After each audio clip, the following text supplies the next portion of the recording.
Ну, там у тебя что-то играет.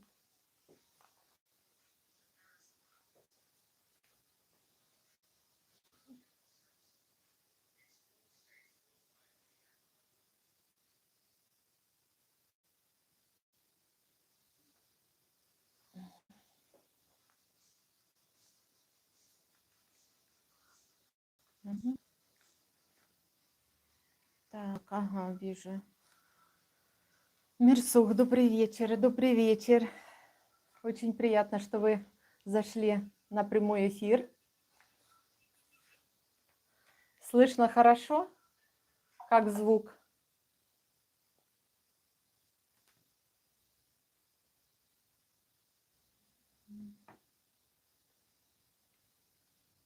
Гротер, привет, привет, Гротер. Как дела? Как настроение ваше? Отлично слышно. Ну все, замечательно.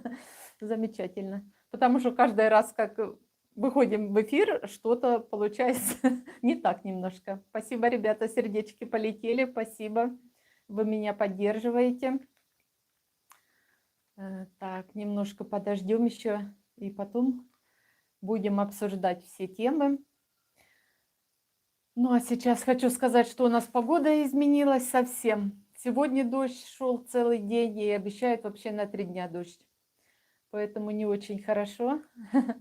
Пишите, какая у вас погода.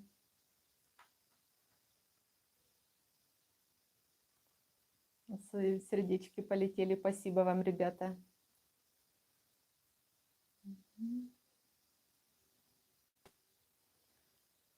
Так.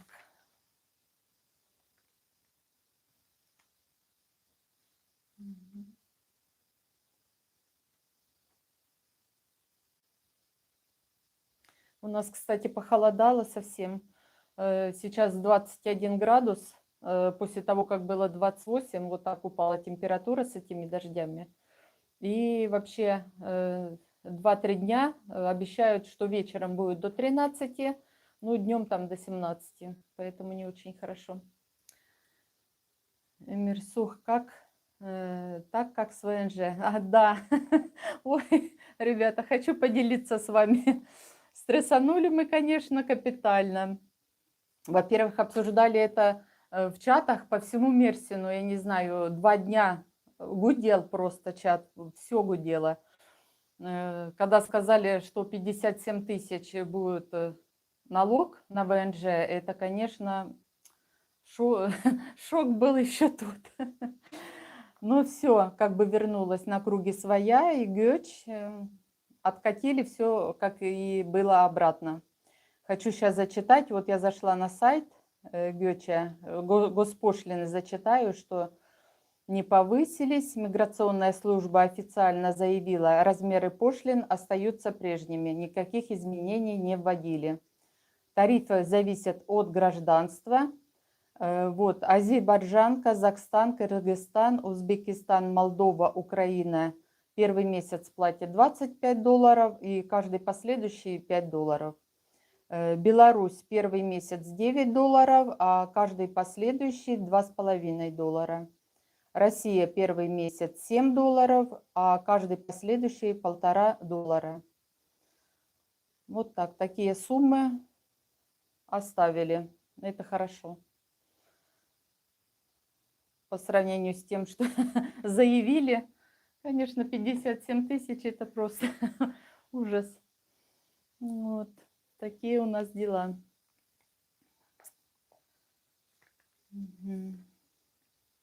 Так что будем ВНЖ, ну мне продлять ВНЖ на следующий год, поэтому как бы год в запасе. Можно было бы потихонечку отложить денежки. Ну а что делать? Даже если повысят, конечно, это нехорошо. Гротер, добрый вечер. У нас наоборот потеплело, 21 градус. Ой, как хорошо. Пишите, откуда вы, пишите, с какого города, где как потеплело. Потому что я в Питер звонила, там было холодно. Ну да, вот буквально день-два немножко потеплело. Поэтому с Украины тоже писали, что дожди, похолодало. Ну дай бог, что все наладится. Угу. Мирсух. Вера, как вы думаете, будет в будущем повышение все-таки? Ну, вы знаете, мне кажется, все равно повысят. Может, не во сколько, как обычно, да, вот там, ну, хотя бы в 2 раза, я думаю, будет повышение, потому что, ну, все дорожает, а тем более в Турции меняется все очень быстро и поставит перед фактом, да, заплатить и получить ВНЖ. И никуда от этого не денешься, или платишь, или уезжаешь, поэтому такие дела. Угу. Юзер, здравствуйте, здравствуйте. Добрый вечер. Гротер, Свердлова. Свердлова. Это почти, почти рядом. У меня дача там. Ой, недалеко. Вот. Катерина. Варшава было 27, плюс 27. Ой, очень хорошо, тепло. Да, Варшава тепло. Ну, там южнее получается, в принципе. Даже вот когда мы жили во Вроцлаве, там буквально, ну, на месяц погода опережала вот от привычной нам магнолии цвели рано. В общем, замечательная погода.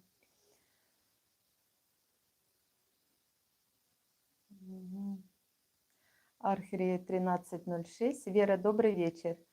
Я ваш новый подписчик. Скажите, пожалуйста, о себе. Есть желание, конечно, спасибо заранее. Что сказать о себе? В общем, 3 года я здесь уже живу, в Мерсине. Приехала сюда с мужем и котом из Санкт-Петербурга на ПМЖ. Поэтому здесь обитаем, купили квартиры в Тедже.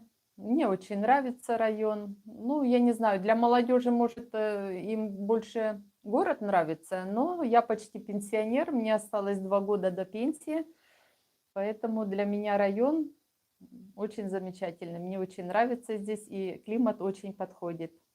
Очень подходит мне, да. Сердечки полетели. Спасибо, ребята.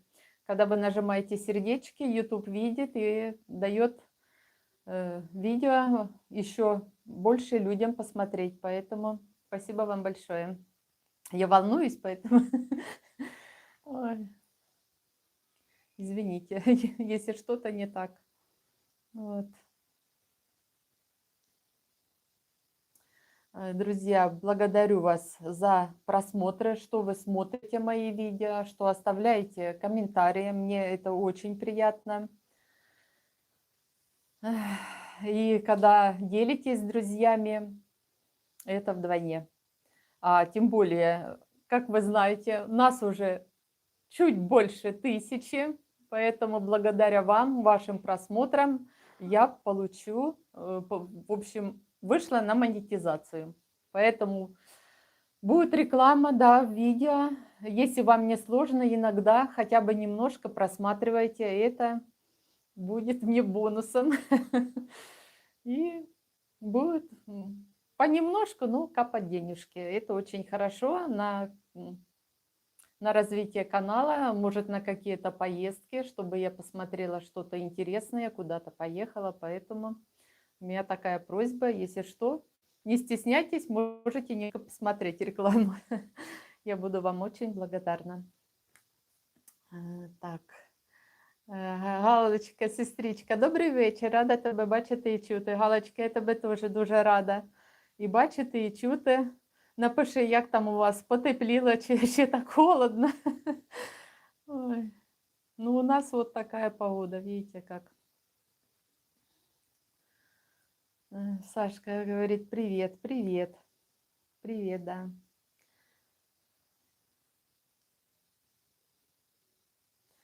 Ага, Мирсух. Вера, может, не заметили вопрос? Расскажите об обновлении Теджи, пожалуйста. Ой, да. Тедж, конечно, очень обновляется, каждый день меняется, что-то делают, что-то новое. Дороги, кстати, вот там, где дороги были, и помните, тротуар и такие вот, как бы для посадки растений сейчас засыпают землей вот эти вот лунки. Я думаю, посадят или траву там, или, может, какие-то цветы или кусты. Ну, что-то будет. Вот так.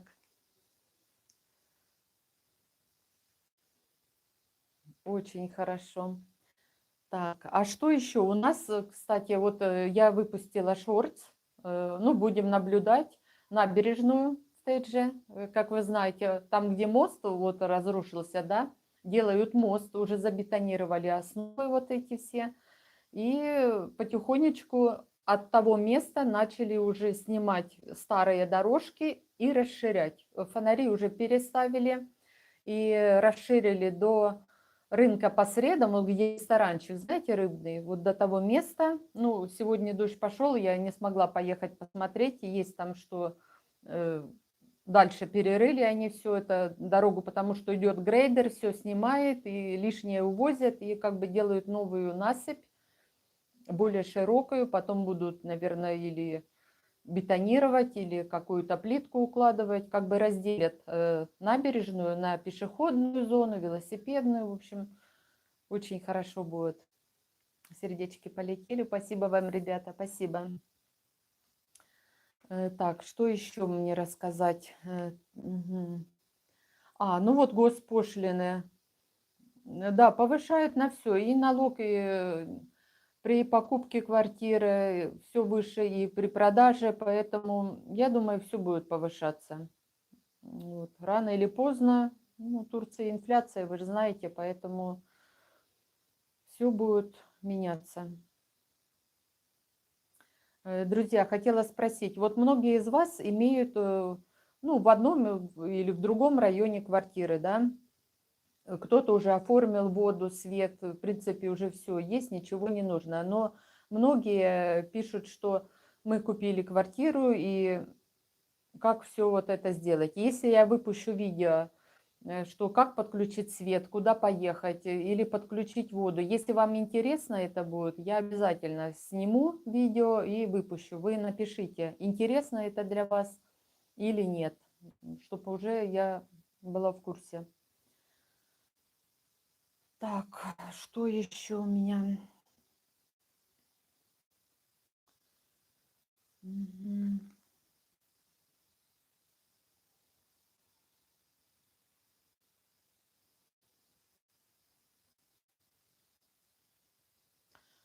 Так, Мирсух спрашивает. Спасибо за информацию. Подскажите, в районе Теджи много мечетей.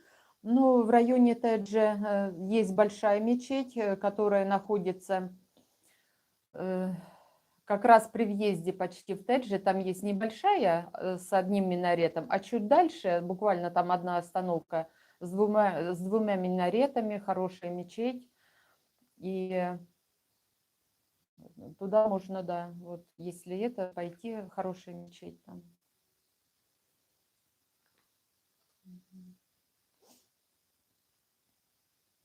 Ой, сердечки полетели, спасибо, ребята.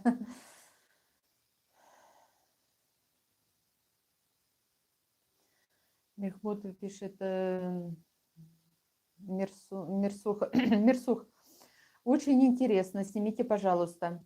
Я обязательно сниму, да, проеду как бы по тому району, это же получается, как бы мечеть, она уже идет ну, рядом с трассой Д4. И, кстати, что сейчас за трассой Д400 очень много турецких домов снесены уже, и сады вырубают, строят дома новые, и причем уже такие по 5, по 6 этажей есть. Я обязательно сниму ту часть как бы района, вот, не только где Газипаша, да, центральная или вот возле субботнего рынка, ну, потому что многие спрашивают, я там не снимаю больше.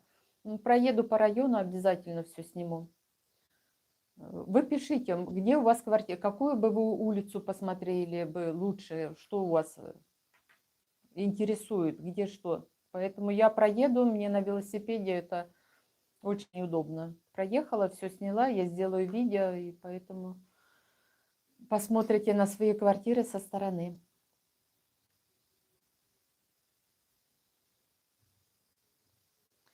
Так. Кстати, ребята, хочу сказать, что завтра выйдет новое видео. Я ездила в Тамюк. потому что вы часто просите мне показать, что там изменилось. Поэтому, кому интересно, заходите завтра, смотрите. Я там много чего сняла. В общем, увидите изменения. Изменения есть в лучшую сторону. Так что, ну, посмотрите. Рассказывать не буду, а то знаете, как это как футбол посмотреть, да, перед тем, как посмотрел, озвучили результат. Неинтересно, поэтому завтра будет видео, вы посмотрите все. Мерсух, вы очень интересный блогер, с удовольствием смотрим вас всей семьей. Ждем от вас новые видео. Спасибо вам большое, сердечки от меня.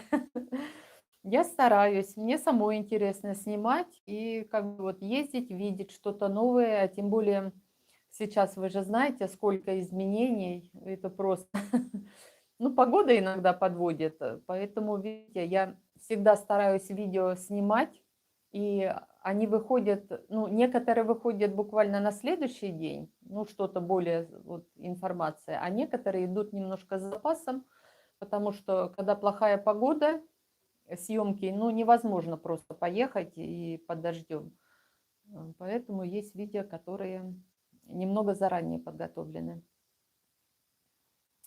Вот.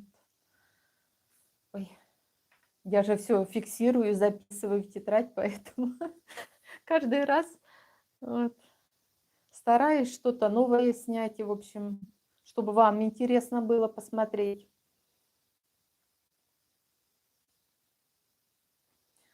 Давно ходили, ну, по магазинам я давно была, в принципе, съемки. Цены, я вам скажу, повысились.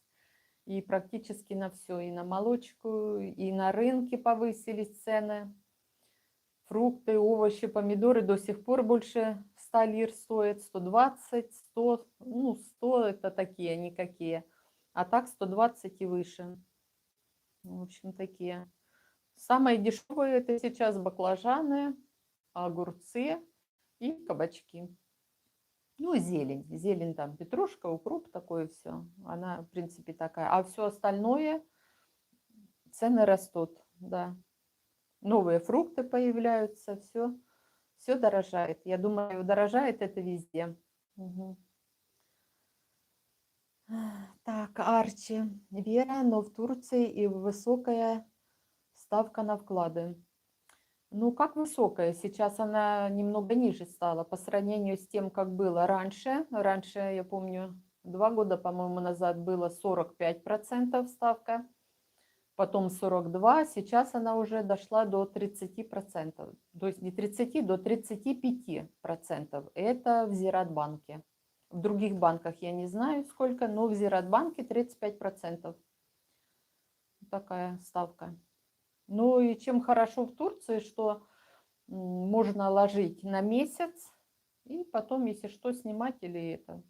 Как бы не то, что как вот привыкли, да, на год там или на полгода или там на 3 года. Нет, здесь можно ложить под процент на месяц. И в конце месяца получать, конечно, свой процент. Так.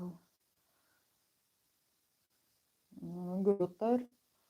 Ага, добрый вечер. Да, в гарантии 32-37, да? Ну, я не знаю, там как это, от суммы или как они? Или, может, первый раз, когда кладешь, более высокая ставка, но потом, я думаю, они понижают все равно.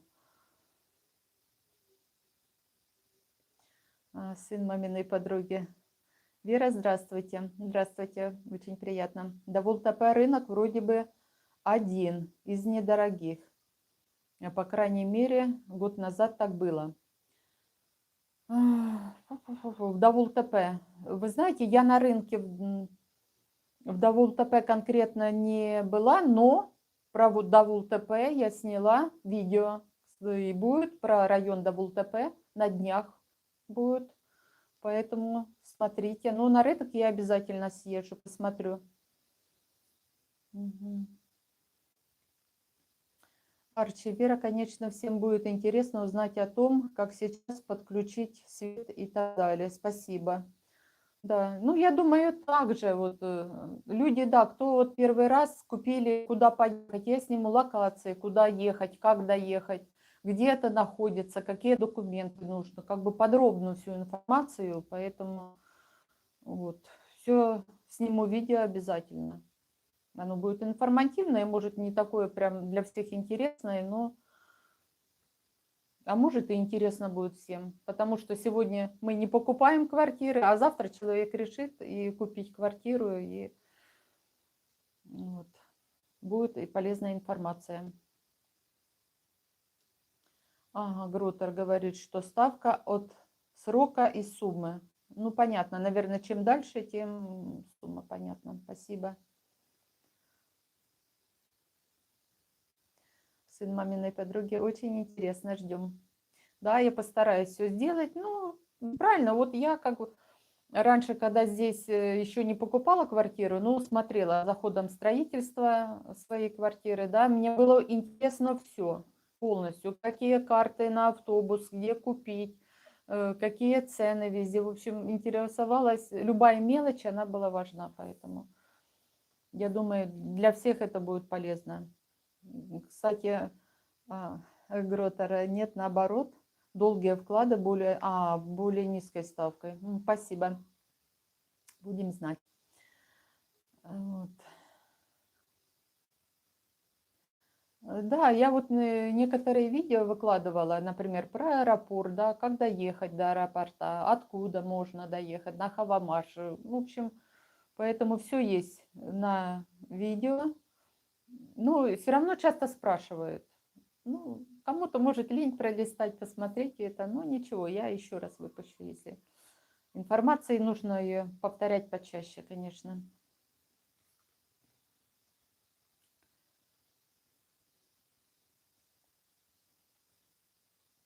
Мгм.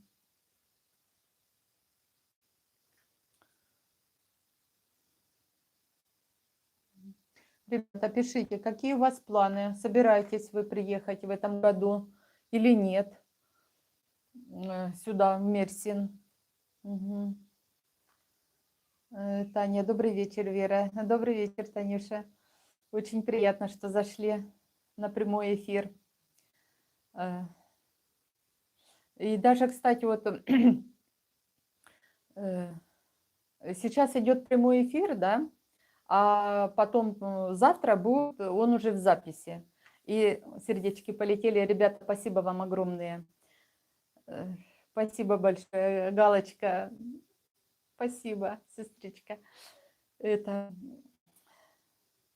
смотрите, вот завтра будет в записи этот эфир, и если вам не сложно, просто зайти, оставить комментарий, потому что то, что идет на прямом эфире, комментарии, лайки, это одно, а когда уже идет в записи, это как бы YouTube считает по-другому немножко. Ну, если вам не сложно, конечно, зайти, просто написать какой-нибудь комментарий или поставить лайк. Это будет для продвижения канала очень хорошо. Как бы YouTube, он даст еще побольше людям посмотреть этот эфир. В общем, так. Вот.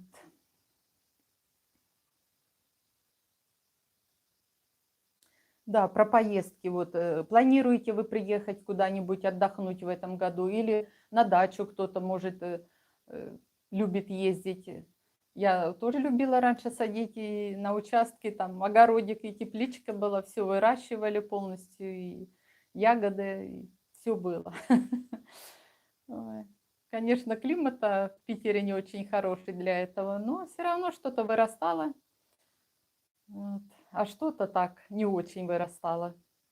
Ну, все равно радовало. Малина там все такое, знаете, приятно, когда съесть свою ягоду. Очень вкусно. Спасибо, ребята, сердечки полетели, спасибо. Я волнуюсь, конечно, знаете, вот вроде бы уже не первый эфир, но все равно волнение такое, мандраж. Ну, и вдруг то не то скажу. Наталья, добрий вечір з України. Наташенька, добрий вечір. Дуже приємно, що ви зайшли на мій ефір. Кстати, вот я ж хочу еще раз повторить. Была в Тамюке. Наташенька, посмотрите, я нашла вашу квартиру туда тоже. Поэтому будет интересно, я думаю. Таня, мы в Мерсин в конце мая. Соскучились уже. Ой, очень хорошо. Ну, в мае будет погода просто супер, надеюсь. Ну, в этом году она, ну, непредсказуемая. Ну, будет тепло. Я уже купалась, открыла сезон. Ну, потом, видите, пошли дожди и никак. Вот. Галина, ага, да, сестричка, да, я помню, индюки мешаются. Да, мы даже держали курей на даче. И индюки у нас были несколько штук. И я не помню, по-моему, 21 килограмм, что ли. Вот первые, когда мы брали 3 индюков, вот один из них был 21 килограмм. Мы его вдвоем еле подняли с мужем. Это трындец просто огромный. И цыплята суточные, знаете, такие маленькие. Ну, потом вырастали большие. Так что, ой, чего только в жизни этой не было. Ой. Так, что мы еще не обсудили с вами? Ой, чайку попью. Ой.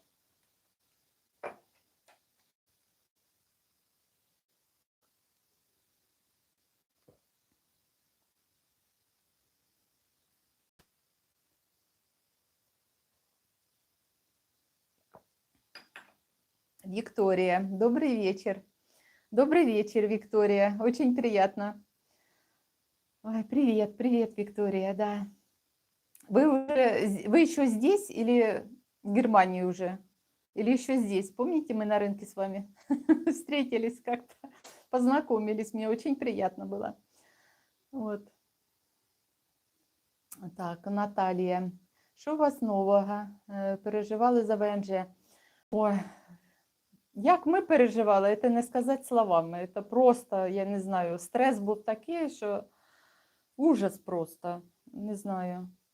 Причому в офіційних не було ще нічого, а от Телеграм, от це все, то, що в Мерсіні обсуждалось, то просто от кожен писав, що така ціна, вже люди подали, все, в общем, я не знаю. Ну, через 2 дня все поменялось, и утром сразу вся информация, все отлегло от души. Ну, с другой стороны, а куда деваться? Ну, собирала бы деньги, ну, что делать, откладывала, да. Виктория, мы в Германии, тоже очень приятно, да.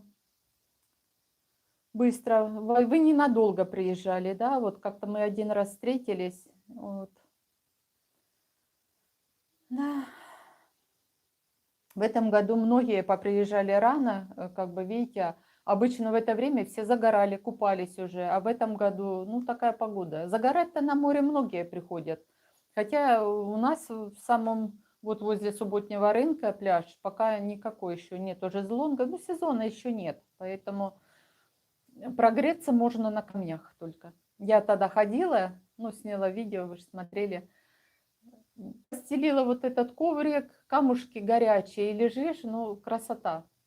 Потому что, когда езжу я на велосипеде, вы знаете, когда жарко, футболка, и получается загар, знаете, футболочный, до рукава и до шорт. Надо его выравнивать, поэтому иногда хожу на пляж позагорать, ну, конечно, покупаться. Вот и Йоханчик идет. Ну, иди сюда, иди. Сейчас вам покажу, не уходите. Красавчика нашего. Ой, сейчас, секунду. Ты покушать пришел, да? Ой, Йохан. Ну, поздоровайся с нашими зрителями. Вот такая наша красота. Ой, милота. Сейчас прицеплю, подожди. Вот так. Вот наш красавчик какой, Йоханчик. Покажись, какой ты у нас красивый, да? Скажи, мне будет в мае, вот скоро ему будет 12 лет. Вот этой красоте, милоте, да? Ты золотой ребенок. Вот такой он у нас, видите, какой. Все, полечили ему. Давай, прыгай, иди кушай, иди аккуратненько. Ага, пошел покушать, проголодался, поспал. Сейчас покушает и будет дальше беситься.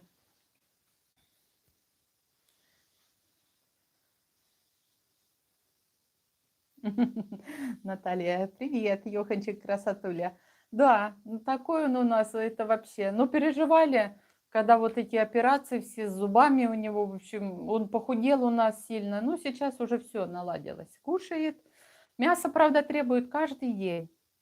Сегодня ходила в магазин, купила курицу. Я ему прокручиваю на мясорубке, и он любит обязательно. Вот эти корма, которые в магазине, ну, не паштеты, а вот в пакетиках мягкие корма он не любит. Он только желе ест, а вот это мяско все, ну, не нравится ему. Поэтому я всегда беру курицу, все обрезаю аккуратненько, перемалываю, такими брикетиками в морозилку замораживаю. И потом в холодильнике при нормальной разморозке мясо оттаивает, и утром, вечером он это стабильно кушает. Поэтому он любит это дело. И сейчас уже поправился, такой колобок. В общем, нормальный стал.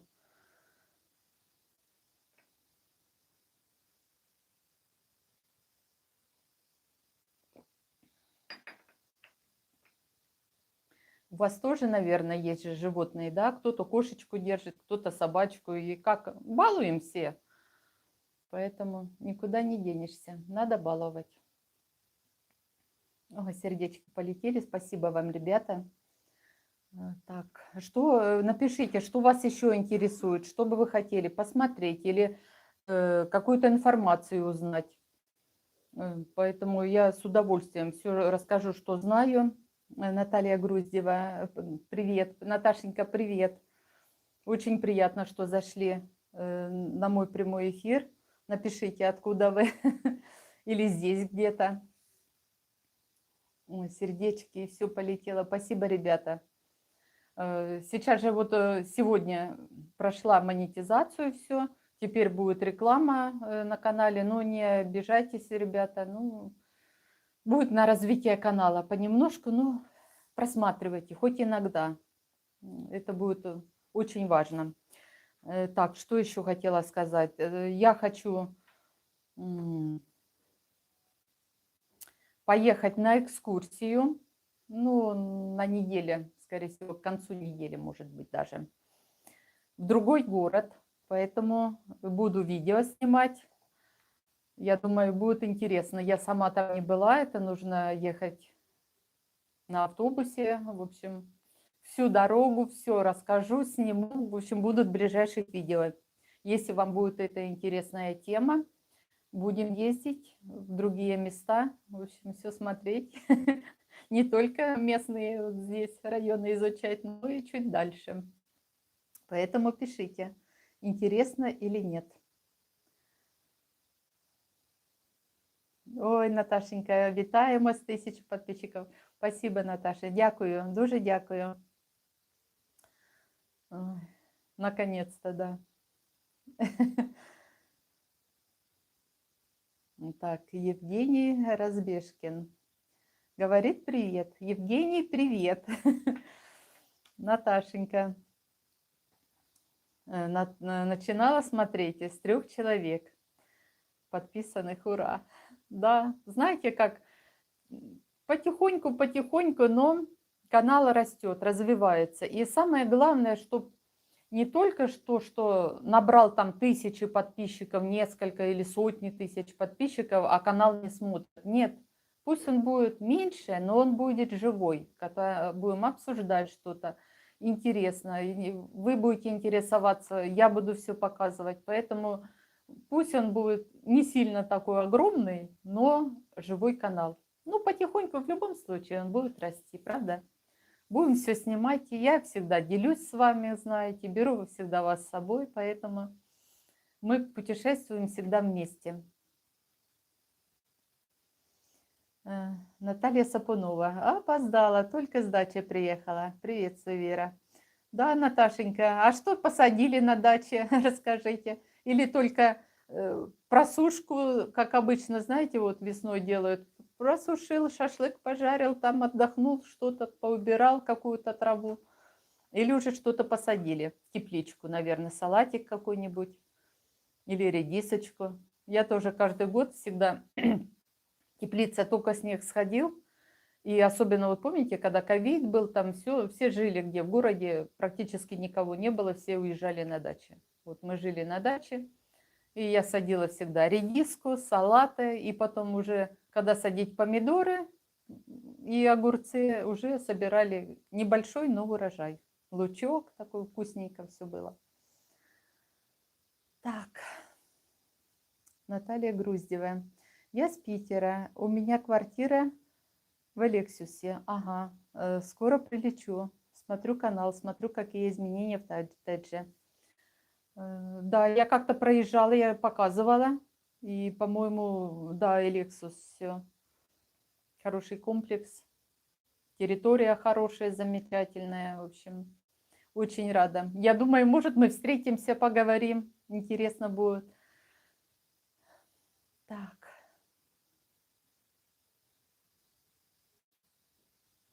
Алекс Бен. Ну вот, как я работаю, так стрим.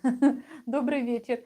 А вы по выходным работаете, да? У вас по сменах, наверное, да? Или как получается? Ну, даже если вот сегодня много не можете посмотреть, то, я думаю, будет в записи завтра, и вы в любой момент можете посмотреть и оставить комментарий. Я буду очень благодарна, поэтому... Ребята, не стесняйтесь. Вы же знаете, помните, я говорила, кнопка, если у кого-то высветилась, захайпить видео, хайпите, не стесняйтесь. Это бесплатно. Есть, конечно, там, если побольше хайп и платное, но это не обязательно. Просто можно бесплатно. Небольшая там часть как бы хайпа, но бесплатная, поэтому можно и так, и так.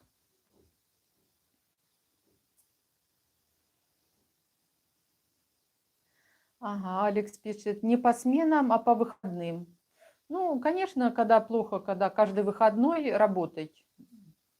А потом, какие у вас выходные получаются? В понедельник, да, или среди недели, наверное? Мгм. Наталья, я на озере, жарили шашлык, рыбу. Открыли сезон на озере, купалась, хоть вода очень свежая. Ой, как приятно, знаете, вот так пожарить шашлык, да просто посидеть. Мы, помню, раньше в детстве это сало жарили, помните, на палочках вот так. Ну, я не знаю, жарили, кто не жарили. Ой, Евгений, привет. Э,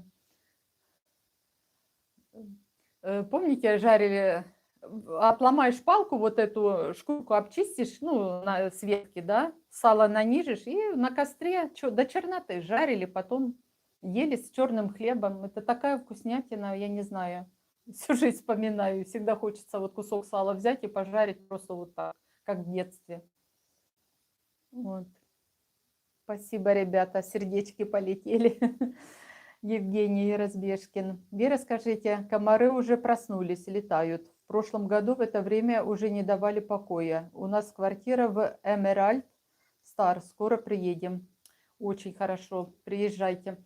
Комары, как вам сказать? Ну, у меня пролетало пару комаров, но такого, чтобы, знаете, вот постоянно нет. Но с тем, что сейчас вот эти вот дожди 3 дня будут, я думаю, комары начнут летать. Поэтому или сетки ставить, или запасаться уже вот этими таблетками, фумигаторами, чтобы спасаться как-то.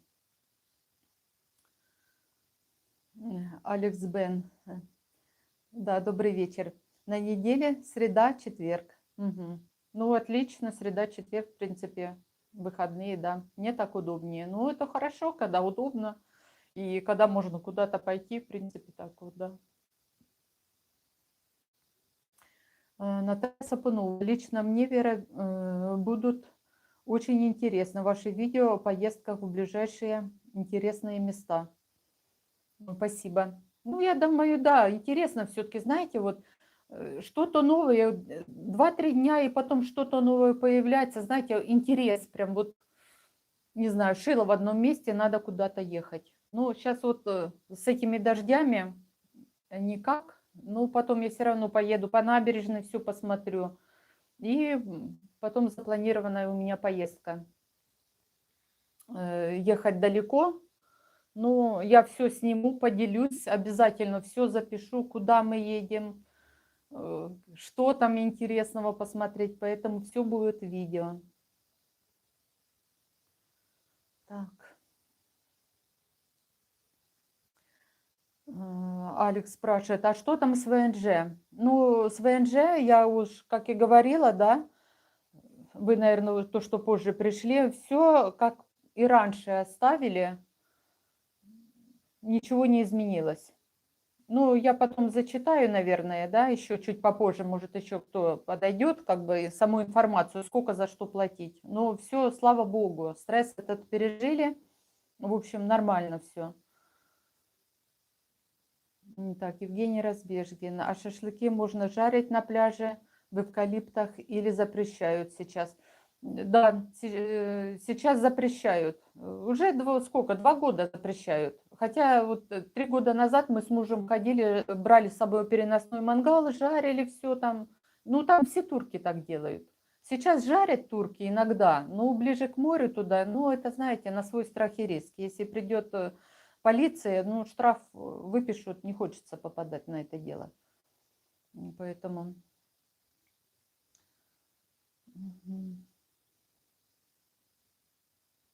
Наташенька пишет, все, ждем ваше очень интересное видео. Обязательно, обязательно. Светлана говорит, привет. Светлана, привет. Очень приятно, что зашли на стрим. Да, а по поводу, вот сейчас скажу, если мало ли, сейчас 5 секунд открою саму информацию, если кто не с самого начала, просто скажу, сколько. Мгм. Ну вот смотрите, госпошлины за ВНЖ не повысились, да, миграционная служба заявила, официально заявила, размеры пошлин остаются прежними, никаких изменений. Тарифы зависят от гражданства. Азербайджан, Казахстан, Кыргызстан, Узбекистан, Молдова, Украина. Первый $25, ну, первый месяц платится 25, следующие по $5. Беларусь первый месяц 9, последующие 2,5. Россия $7, а каждый последующий по $1,5. Вот такие суммы. Вот молитва. Вам, наверное, тоже слышно, да? Громко. Угу. Ну, приятно все равно, когда звучит. Не знаю, мне нравится.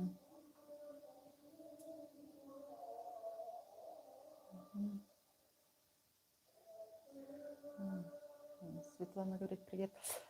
Кстати, вот по поводу шашлыков, да?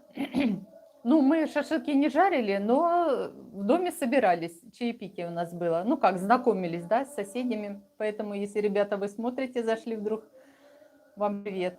Очень классно посидели. В общем, да, познакомились. Потому что кто-то приезжает, кто-то уезжает, новые соседи. Всегда это интересно. Что-то обсудить, поделиться.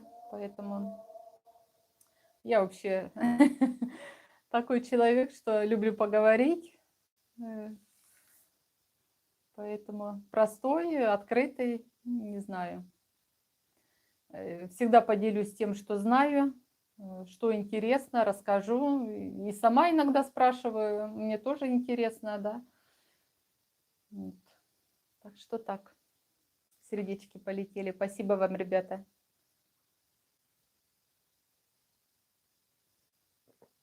Заварила, как всегда, чайничек. Чай все-таки в Турции очень вкусный.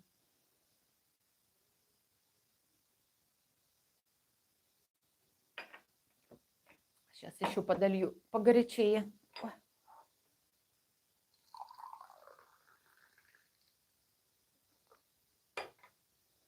Вот такой термос, вы же знаете, да?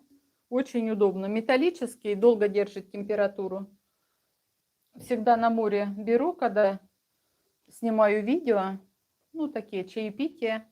Ну, давно мы не ходили, как-то не снимали чаепитие. Все разъезды то туда, то сюда. Как-то не получалось. Но нужно обязательно сходить, попить чай, посидеть, море посмотреть. Оно красивое сейчас. Галина Гавенка, я до чая. А що до чая смачного? Галочка, ну що тобі сказати? Сьогодні смачного ні. Ну, ладно, уж зараз, 5 секунд. Ой, що смачного? Дальше ж так.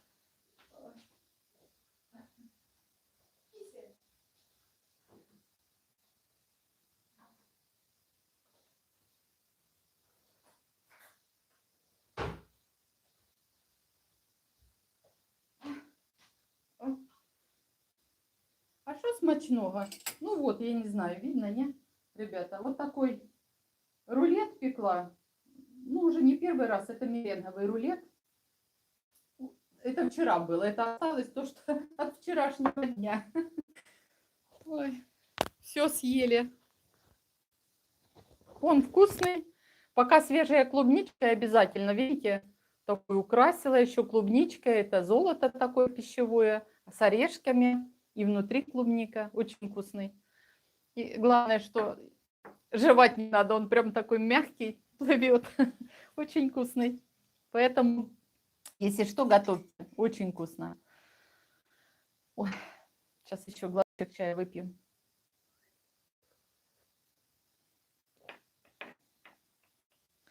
Евгений спрашивает: Вера, вы ездите на велосипеде? Мы хотим купить такой скутер двухместный. Можно по Тэджи ездить без регистрации скутера, без прав. Или могут возникнуть вопросы у полиции. Вот по поводу скутера, что я могу сказать? Там, я не знаю, в принципе, ездят. Есть как бы впереди человек сидит и сзади одноместный, есть двухместные вот эти. Я так поняла, вот это, да? Или сам типа, если как мопед электро, да, там зависит от кубиков, по-моему. Чем выше объем вот этого мотора, или как он там называется, тем могут сказать, что да, какие-то права или что. Ну, я не знаю этих точностей. Ну, я узнаю, если что. Можете написать в Телеграм, я всегда отвечу. Поэтому, если конкретно вас что-то интересует, напишите в Телеграм, и я быстрее все отвечу. Даже если не знаю, я информацию поищу. Угу. Так, Наталья, а какие планы на поездки? Куда хотите поехать? Наташенька, ну вот конкретно сейчас сказать не могу, потому что это уже будет неинтересно, понимаете? Я поеду, все сниму, и вы посмотрите. Ну, как и говорила, да, прежде чем узнать результат, нужно посмотреть матч футбольный и в конце узнать результат. Так и это, потому что если я скажу сразу, куда я еду, ну, не так будет, интрига не та будет. Поэтому, ну, я думаю, будет классно. Ехать далеко. Ой, поеду. Я поеду не одна, поэтому... Наталья, мужу повезло, по-вашему. Да. Я думаю, повезло. Угу. Галочка, привет, привет. Виктория пишет: Вера, в конце мая будет Байрам. Будет ли базар? Конечно. Я думаю, там заранее обычно все это, но еще перед Байрамом обычно в Сая-парке, это не в самом Сая-парке, а рядом-то есть выставочный центр, где привозят вот эти продукты все, много всего привозят, поэтому я всегда езжу, там много что закупаю и сниму еще обязательно. Конечно, такой праздник, это ж...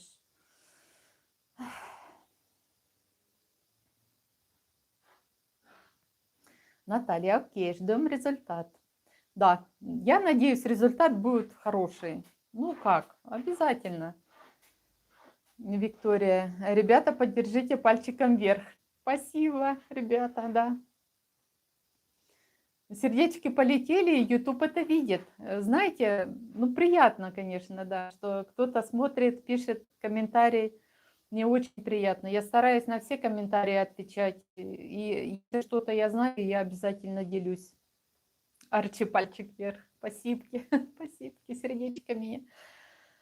Ой, ребята, вы такие молодцы, помогаете. И знаете, вы чем больше вот просмотров и комментариев, тем больше у меня азарт поехать куда-то, вот что-то снять, даже вот чуть дальше, да, интересное. Не сидится на месте. Ну, главное, чтобы погода не подводила. А так, ой, спасибо, спасибо, ребята. Я же все записываю, что вот вас интересует. Поэтому, вот помните, мы в прошлый раз, когда я ездила в Томюк, Игорь, по-моему, да, Рибу искала и ходила почти вокруг. Я же, главное, спрашивала, где этот дом. Никто не говорил. Говорят, нету его или не знаем. Даже у риэлторов я подошла, там агентство было, говорю, объясните, вот где? Я говорю, я ищу, не могу найти. Говорят, нету нигде ничего. И таблички нету. Но я его нашла, поэтому посмотрите. Завтра будет, кстати, это видео с томиком. Много чего изменилось в хорошую сторону. Угу.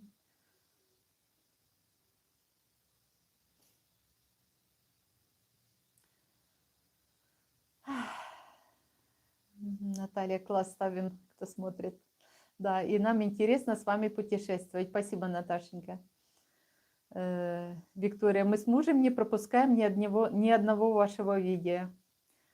И Евгений Разбежкин, и мы. Спасибо, что не пропускаете.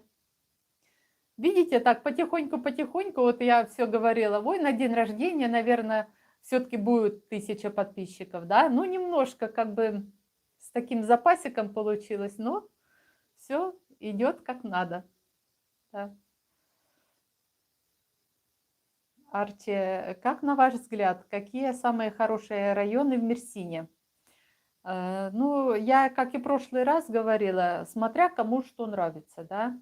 Если молодежь, они обычно берут там ближе к центру, где есть развлечения, где кафешек очень много и такие, ну, центр города.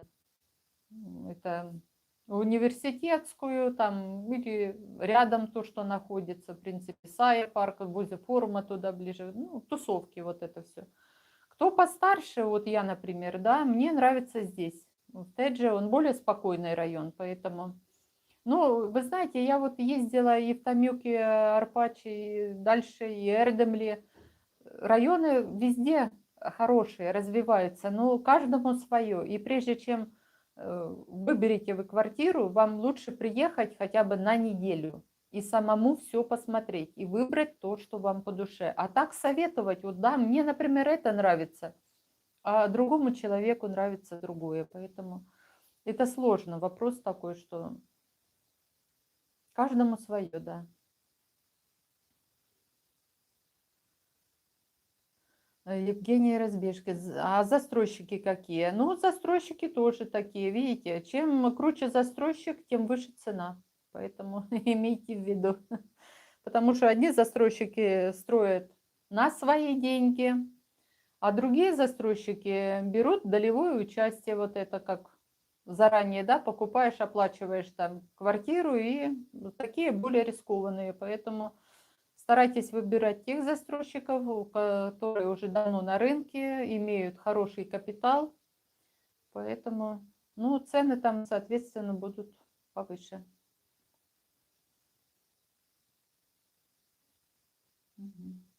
Виктория, а я сегодня увидела, что вы набрали 1000 подписчиков. Так обрадовалась за вас. Спасибо, Виктория.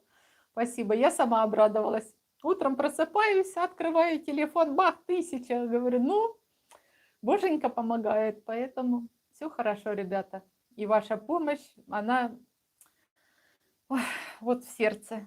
Спасибо вам большое.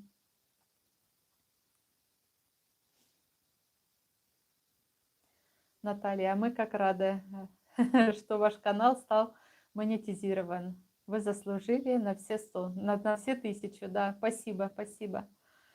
Да, я стараюсь, ну а что делать? Муж помогает, все он монтирует, и я там что-то это снимаю, это же все, знаете, совместная работа, поэтому одному, конечно, очень тяжело все делать и монтировать это, ну, просто и отвечать на вопросы, и тут же второй канал продуктовый, где я готовлю, да, кулинарный канал.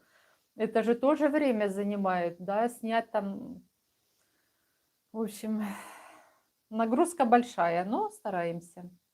Ну и помимо всего же есть жизнь, правильно, я тоже куда-то хожу, езжу, что-то, чем-то занимаюсь или просто отдохнуть, вот какие дни, да, как любой другой человек, поэтому, но все успеваем. Мгм.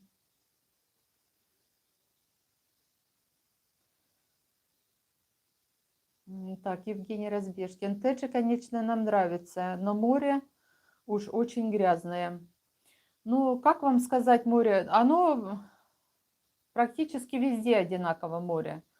И пластик бывает, да, и такое. Но здесь суть в том, что пляж, вот этот песок, он темный. Если бы был галечный пляж, вот мелкая галька, да, вот как туда доехать подальше, это до Ташуджи туда, в ту сторону, там галечный пляж, да, там вода просто вот бирюзовая, чистейшая. Мы когда ездили, там просто замечательно. Ну, ехать далеко, да. А здесь, ну, все побережье такое, поэтому, ну, куда деваться? В Кемере хорошо, но там, видите, нету сколько новостроек и домов, которые можно купить квартиры. Там в основном отели. Поэтому в этих городах, где туристические города, там пляжи чище.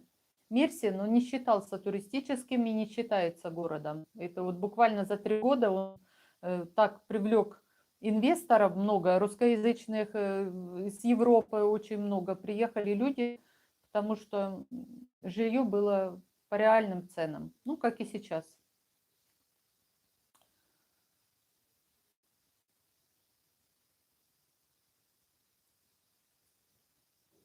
Мгм. Арчи спрашивает, какой у вас айдат?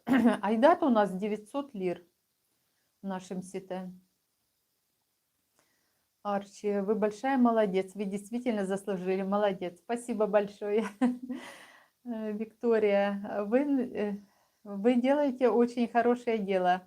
Ни в коем случае не бросайте. Кулинарный канал тоже классный. Ваши рецептики на заметку. Спасибо большое. Я стараюсь. Ну, во-первых, даже вот на кулинарном канале, что я могу сказать?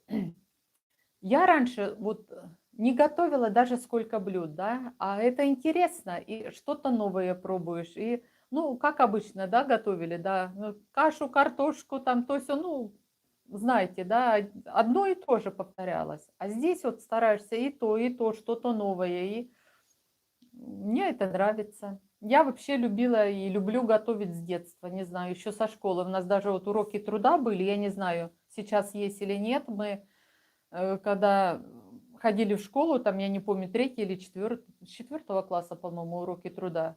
Мальчишки ходили, там пилили что-то с дерева, а мы приносили из дома продукты.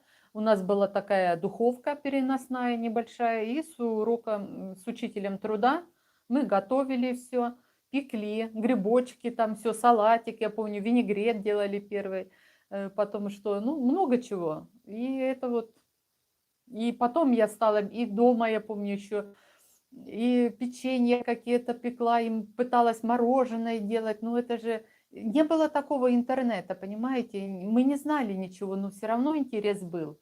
И шила все. Ну, мне нравилось. Ну, как любой девушке, наверное, не знаю. Ну, может, кому-то и не нравится, но я такой человек, мне все интересно было. Ой, так.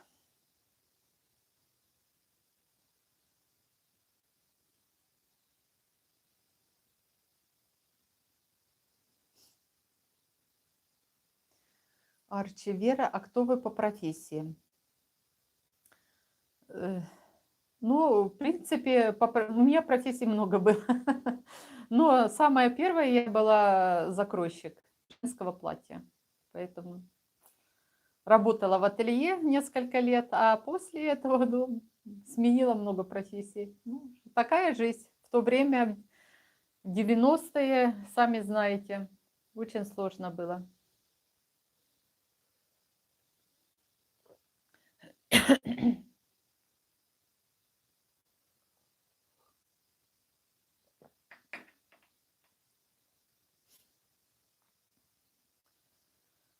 Мгм. Мгм. Александр, сестричка, да, вы умница, восхищаюсь вами, да. Надюша, я тоже знаю, что ты сестричка моя самая. Ой, да. Я обожаю. У мене 2 сестри, вони старші. Я саме младша, но обожаю обоих. Они моя поддержка. Виктория, Вера, как? погода у вас? Ну, как погода? Вот сегодня дождь. И еще 2 дня по телефону я посмотрела, погода до пятницы будет плохая. Ну, а в пятницу я уезжаю. Ну, не знаю, как будет, так и будет. Поеду. Дождь, не дождь, но уже все билеты куплены. Поэтому поеду.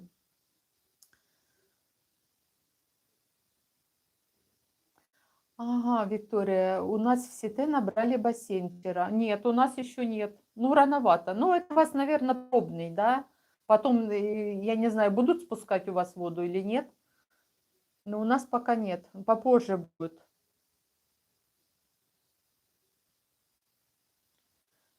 Так, Арчи, Вера, какое у вас самое любимое блюдо в Турции? И вообще нравится ли вам турецкая еда? Ну как, не все нравится, но много чего вкусного. Я обожаю лахмаджун, например, да. Я полюбила кефте. Кефте – это, знаете, с булгура такие котлетки. Я даже на канале выложила рецепт. Никогда не думала, что я буду его есть. Когда первый раз попробовала, как-то мне не очень понравилось. А потом, когда в кафе пошли, и там вот сделали его как надо, в общем, я после этого раз 6 уже делала это чиф-кофте. Обалденная закуска. Поэтому, а так мне все нравится. Много чего. И чорба нравится, и тантуни, и донеры. Ну, в принципе, немножко отличается, но вкусно. Самое главное, чтобы хороший повар был и хорошо приготовил. Поэтому, а еда очень вкусная.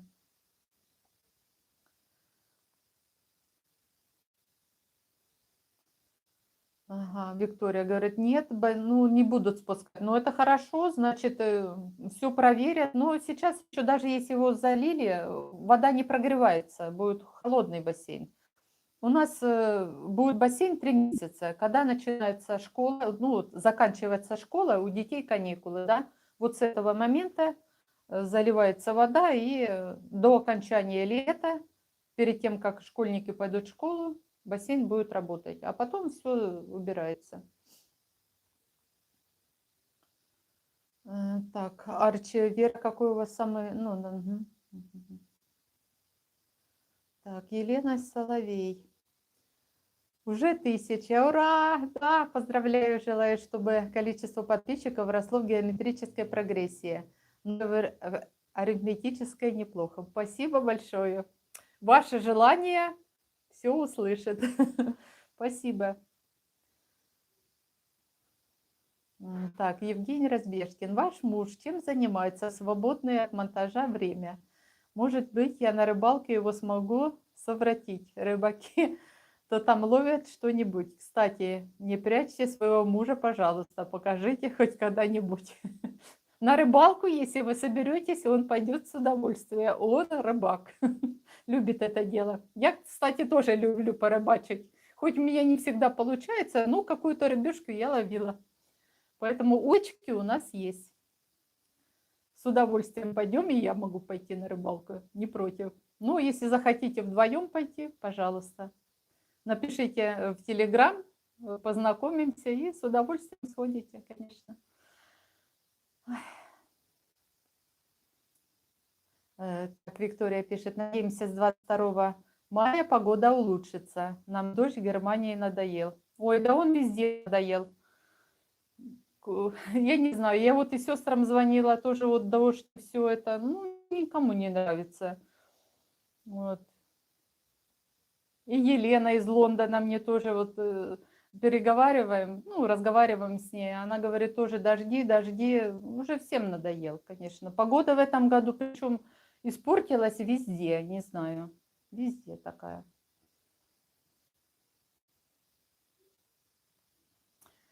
Наталья, расскажите, почему вы решили поехать в Турцию, когда возникла мысль уехать в Мерсину? Ну, в саму Турцию я, в принципе, не то, что в Турцию. Мне нравилась Испания, честно говоря. Вот. И, ну, я всегда хотела жить вот на пенсии где-нибудь в тепле у моря. Ну, чтобы хороший климат, вот спокойная жизнь, знаете. Это... Ну, потом, когда начался ковид, мы переехали все на дачу с семьей.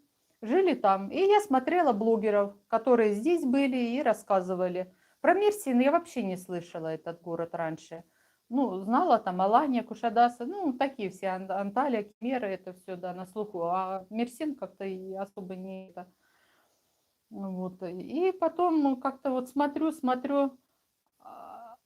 в принципе, по возрасту, ну как, у нас же раньше шли по годам 55, а потом прибавили еще 5 лет до 60. Вот через 2 года я должна, по идее, на пенсию бы выйти.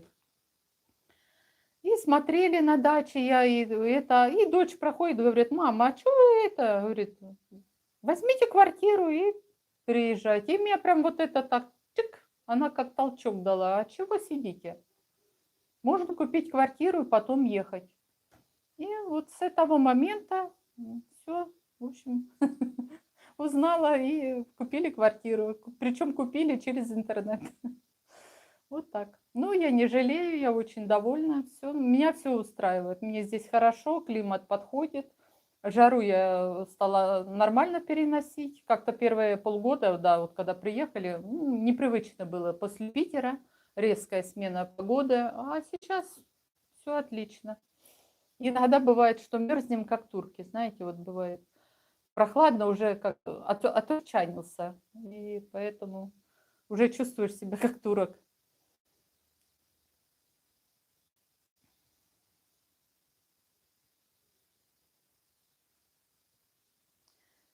Ксения, какие люди? Добрый вечер. Поздравляю с 1000 подписчиков. Спасибо, Ксюшенька. Спасибо, солнышко. Наталья, ждем еще нуля. Ну, да, у меня, Наташенька, у тебя легкая рука. Спасибо большое. Ну, я думаю, потихоньку все-таки канал будет расти, потому что вы смотрите, вы замечательные люди, пишете хорошие отзывы. И, знаете, настроение поднимается, и хочется снимать и снимать. Муж, да, монтирует, он помогает, молодец. Поэтому я бы одна не потянула все это, чтобы и 2 канала, и готовить, и монтировать, и управляться, и, в общем, с ума сойти можно.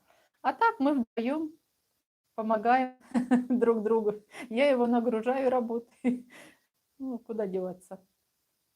Я думаю, в каждой семье получается так, да, все обязанности делятся пополам.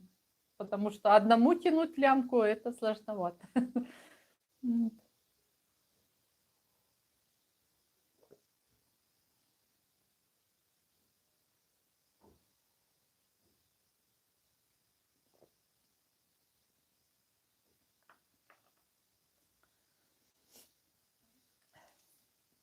Ну, а вы рассказывайте, ребята, чем вы занимаетесь? Вообще, вот что, хобби, может, у кого-то есть такое интересное?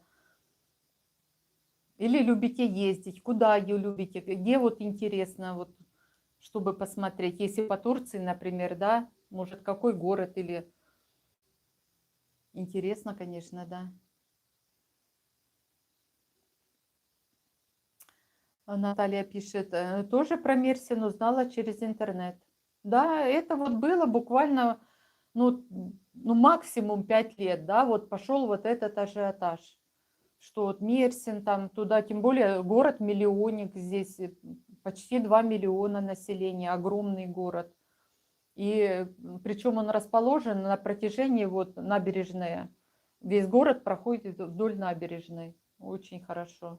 И красота. В центр поедешь, там, ну, видели, да?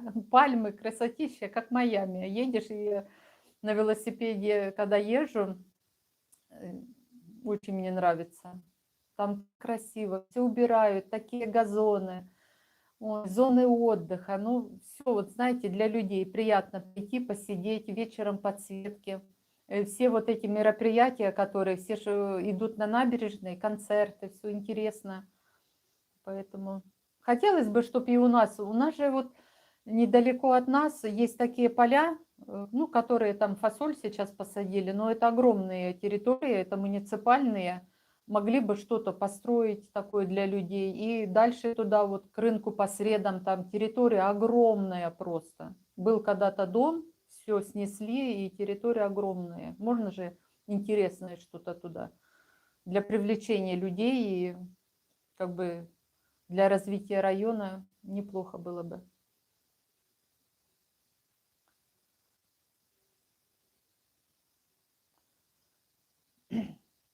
Арчи спрашивает, общаетесь ли вы с соотечественниками из других постсоветских стран? Есть ли дружеские коллективы по интересам?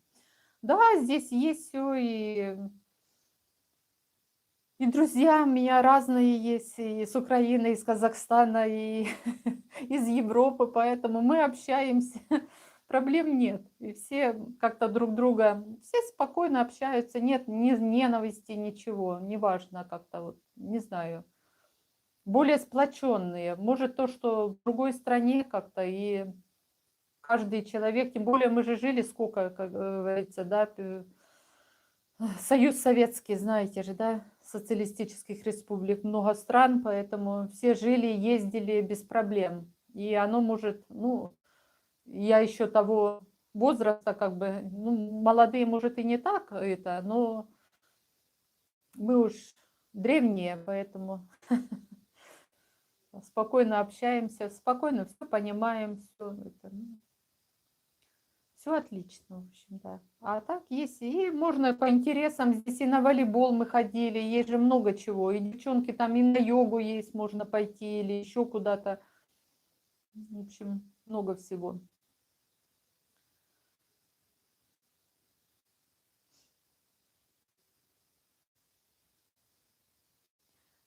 Так, Евгений Разбежкин, вы очень положительный человек, и это очень повышает настроение у ваших подписчиков. Обратите внимание, все комменты очень положительные. Спасибо вам. Ой, Евгений, спасибо вам большое. И всем, друзья, спасибо вам большое. Вы такие комментарии пишете шикарные. Просто вот, знаете, другой раз аж чуть ли не плачешь, прям слезу вышибает, да. Евгений Разбежкин говорит привет, привет. Ой, я вот читаю и прям, знаете, аж как-то не это, берет за душу все. Алекс Бен. Вера, вы имеете какое-то отношение к строительству? Вы в различных машинах как-то хорошо разбираетесь. Грейдер просто поразил. Ну, нет, в строительстве я не разбираюсь. Но я же говорю, я уже древний человек, уже много чего в жизни повидал. И уже какую-то технику знаю, да. Что такое грейдер или там трактор или еще что-нибудь. Это да.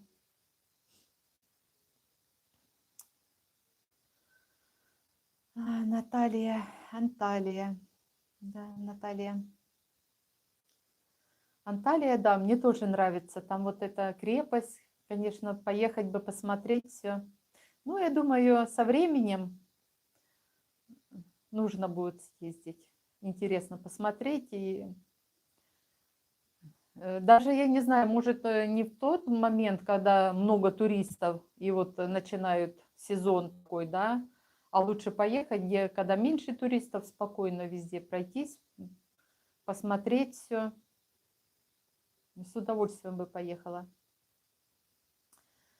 Арчи пишет, планируете ли вы получить турецкое гражданство? Я сегодня вас увидела первый раз. Вы прекрасно говорите по-турецки. Вы учились на курсах, да.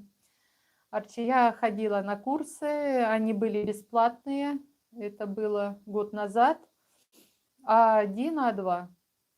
Дальше закрыли, и на B1, B2 не получилось пойти. Но если бы открыли сейчас еще, я с удовольствием бы пошла. Вот. Поэтому, ну как, конечно, я все не знаю, но, по крайней мере, я понимаю что-то. Если что-то я не понимаю, через Translate на телефоне, да, можно перевести и что-то объяснить. Но даже жестами и какими-то словами турок все равно тебя поймет. Если даже куда-то вот уезжаешь далеко, да, и там объяснить, какие-то слова связать в кучу можно, да. Вот, поэтому. А для для гражданства, да, нужно обязательно учить язык. Хотелось бы получить гражданство. но получают его, если ты проживаешь в течение 5 лет в Турции, подаешь документы, и там или одобрят, или не одобрят. Поэтому много факторов влияет. Чтобы получить гражданство, это не каждому дают. А если проживешь 8 лет, то тогда можно, в общем, на ВНЖ, который бессрочный. И то я вот недавно узнала, что этот бессрочный ВНЖ, он не то, что ты пожизненно уже это, он дается на определенный срок, там на 10 лет или на 15, и потом также еще раз подаешь. Ну, по крайней мере, я так узнала. Не знаю, это точно или нет, но это вот бессрочный, после 8 лет, да, проживания.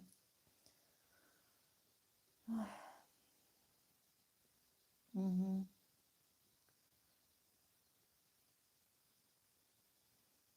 Угу. Ой, сестричка Надя, угу. У вас очень красивые и интересные видео. Вас смотрю, удачи. Надюша, спасибо тебе большое. Да, спасибо.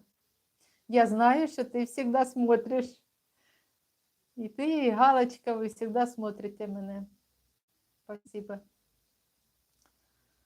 Ой, полетели сердечки, ребята. Спасибо вам огромное. Угу. Потихоньку, потихоньку, но мы растем. Ой, сколько полетело, как приятно.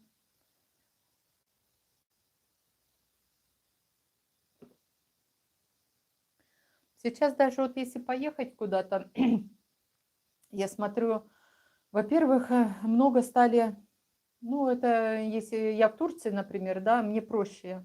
Самолеты, да, турецкими авиалиниями или там Пегасус или еще что-то, или чартером каким можно улететь.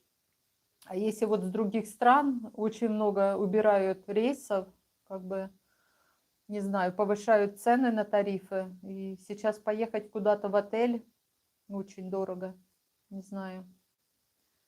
Ну, кто-то едет автобусом, кто-то это, но если много пересадок делать, да, билеты там будут дешевле. А так, конечно, цены атомные. И в самих отелях вот дорого все стало.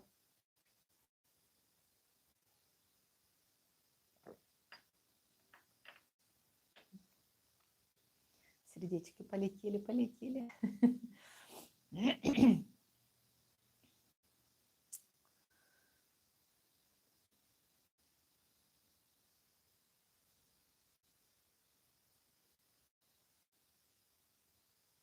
Завтра хочу проехать.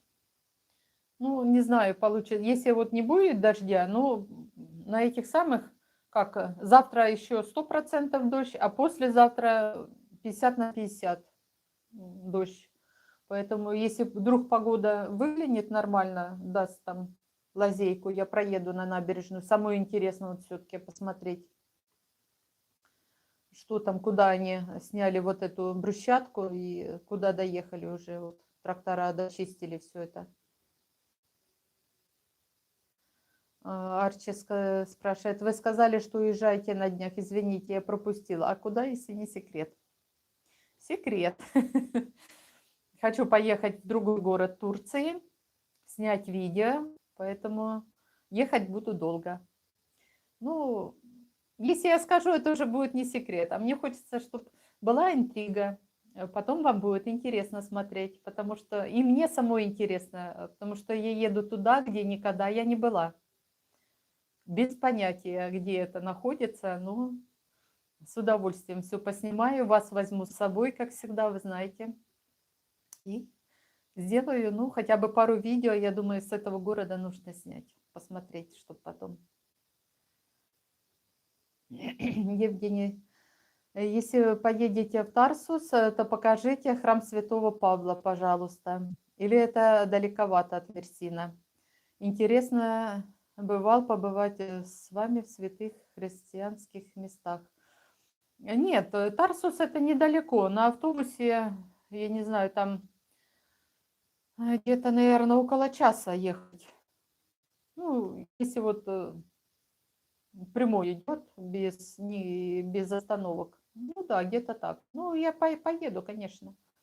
Поеду попозже, ну, буду планировать поездку. Но сейчас вот я уже билеты купила, поэтому в пятницу я уезжаю. Ну, а там уже, когда вернусь, будем смотреть, когда, куда поехать. Вот.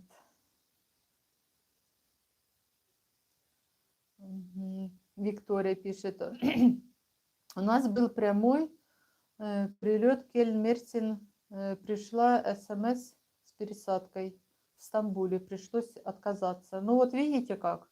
Меняют, да. И многие... А причем, если вот люди берут не одной компании, да, и вы, например, купили билет в одно место, и вам нужно пересадку, и рейс задержался, вам никто билеты не вернет. Это если вы одной полетите компанией, то вам еще на другой рейс могут дать билет. И тоже все-таки кто-то, может, планирует там несколько дней отдохнуть, 2-3 дня выходные, да, и уехать. И получается, что не попадает, переносят на день, на два, по-разному бывает. Я вот последний раз, когда летела с Питера, нас тоже задержали. На 6 часов получилось в общем итоге время. А людям, которые вот вылетали, они в другие страны летели, им бывало, что 2 человекам им дали вообще через 2 дня только билеты, что они вылетят через 2 дня, и пересадка в Стамбуле, и там гостиницу им дали. Поэтому вот такие дела, всяко бывает. Но лучше брать всегда одной компанией, не рисковать. Тогда уж точно улетите, хоть с опозданием, но улетите.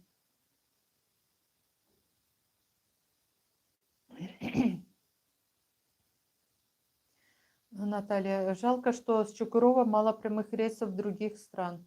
Да, с Чукурова, ну он такой, видите, аэропорт вроде бы и новый, но не везде. И причем пересадки делают все через Стамбул. Поэтому, ну, выгодно, чтобы в Стамбуле и... Ну, это получается дороже все, но, видите, все через Стамбул. Так, Арчи, да, с билетами и рейсами это просто, да. Да, жесть просто. Чего только не услышишь. И так люди, конечно, и сидят в аэропортах, вот это вот сидеть, да, прилети, а с детками. И хорошо, если там дадут там покушать или еще что-то, или гостиницу предоставят. А бывают и сутками сидят, и все уходят причем. И никого не допросишься и не достучишься, что какие-то там приняли бы меры или там помогли разместиться или там что-то сделать. Нет.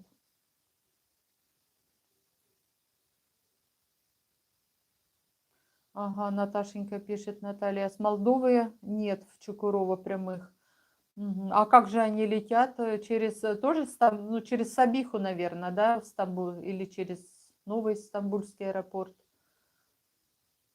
Мгм. Виктория пишет, теперь взяли с Дюссельдорф Мерсин. Мгм. Ну вот так, видите как. Нет бы все делали для людей, да?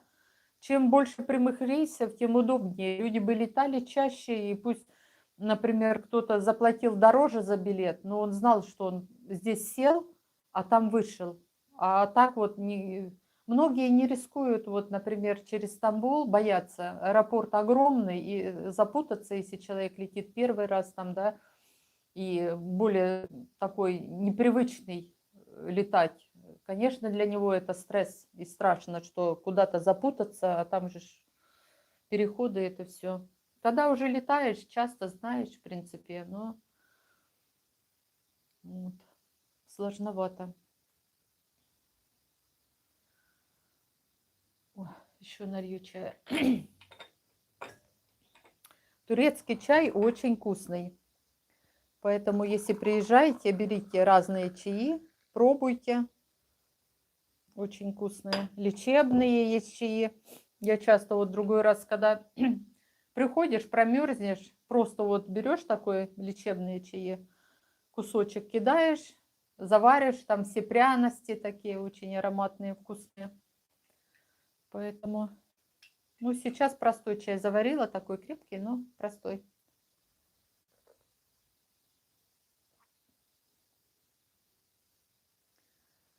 Так, Наталья. Ждали открытия международного аэропорта Чукурова, а все через Стамбул. Да? И причем ждали, я не знаю, лет 15, да, нам вот, ну, как сказать, лет 15 его только строили. Ну, буквально лет 5 каждый год вот говорили, вот мы откроем, вот быстренько, не в Адану лететь. Я же изначально летала в Адану, да, вот, а потом вот это Чукурова. Ну, вот так все делают. Виктория Пегасус теперь у нас сделали все с пересадкой в Сабихе, прям мы ее убрали. Ну, в Сабихе я тоже вот летела последний раз через Сабиху. Там аэропорт маленький, удобно. Раз-раз, вверх-вниз и все. Багаж получила, если что, и бегом пробежал.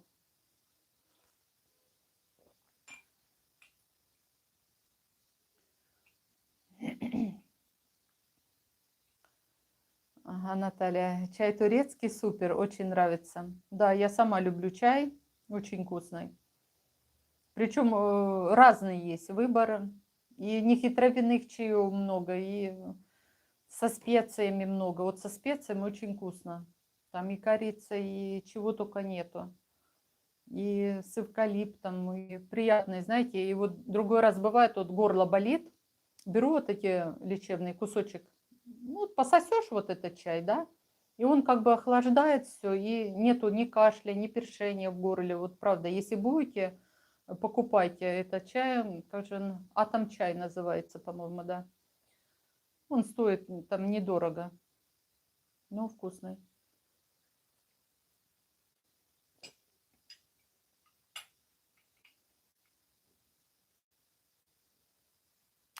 Арчи спрашивает, говорит, поделитесь вашим любимым рецептом любимого блюда и заодно расскажите про ваш второй канал. Ой, ну чисто вот прям любимый. Я люблю все сладкое, поэтому, видите, колобок. Ой. А так, я не знаю, мясные блюда, ну, я люблю, но я как-то не мясоед. Я больше сыроед. Я сыры люблю и сладости. Вот это мое самое любимое. А на канале стараюсь готовить все разное. Вот. Ну, простые, ну, мне нравятся рецепты. Вкусные, что может каждый человек приготовить. Они несложные, они такие, без заморочек. В общем, если вам интересно, заходите на канал. Называется он «Вкусно с Верой». Посмотрите. Вот, мне очень будет приятно. А там все рецепты я выкладываю. Поэтому, да, приглашаю вас всех.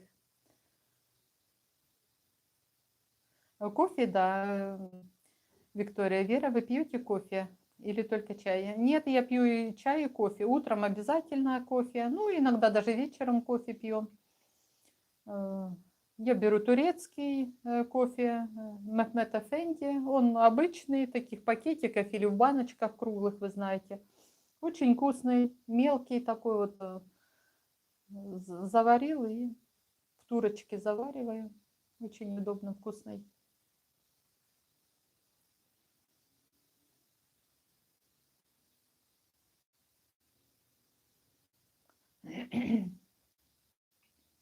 Наталья, нет, вы хорошо выглядите, потому что путешествуете везде. Вас старость не застанет. Спасибо, Наташенька, да. Ну, стараюсь. Если бы я еще, как говорится, была без движения, я бы совсем, наверное, колобок была. А так стараюсь, двигаюсь, мне интересно, и я как-то не знаю. Вроде бы ем я сладкого, очень много я ем. Вот. Если в доме нет сладкого, кушать нечего, как я говорю. Поэтому, ну, стараюсь двигаться. Вот. Ну, когда совсем уж много набираю вес, я уже все, рот закрываю. Говорю, все, хватит, худеем. Потом опять кушаем. Наталья дома. Виктория, Вера, вы выглядите шикарно. Мы вас видели вживую. Спасибо. Вы тоже худенькая такая. Вот мы познакомились, мне очень приятно было. Галочка. Спасибо, сердечки, да. Викторина. Наташа, я вас поддерживаю, да. Спасибо, ребята. Ой, все сердечки, все полетели. Спасибо вам. Очень приятно, очень приятно. Ну, мне кажется, знаете, все зависит от человека. Если человек может себя сдерживать немножко, да, ну, нужно сдерживать везде, и особенно в еде. Поэтому, ну, и отказываться. Мы живем один раз, да, и если, например, ничего не кушать, вот таких, да, вот смотрите, какая, видно во мне? Вот как можно вот не кушать вот такую вкусняшку? Он же вот смотрите, какой мягенький, такой прям. М. Вот как так не кушать? С удовольствием покушал, посидел, знаете, и сразу вот приятно становится на душе, да. Где-то что-то, ну, конечно, не то, что ты там ешь все время, каждый день бургеры, это все, нет. Но баловать себя нужно, не будет стресса.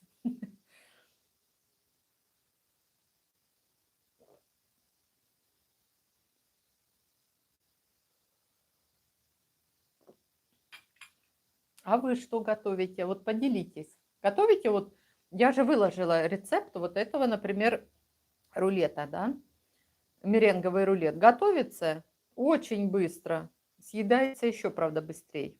А сейчас вот свежая клубника идет, ну как его не приготовить? Он пышный такой, вкусный получается. М.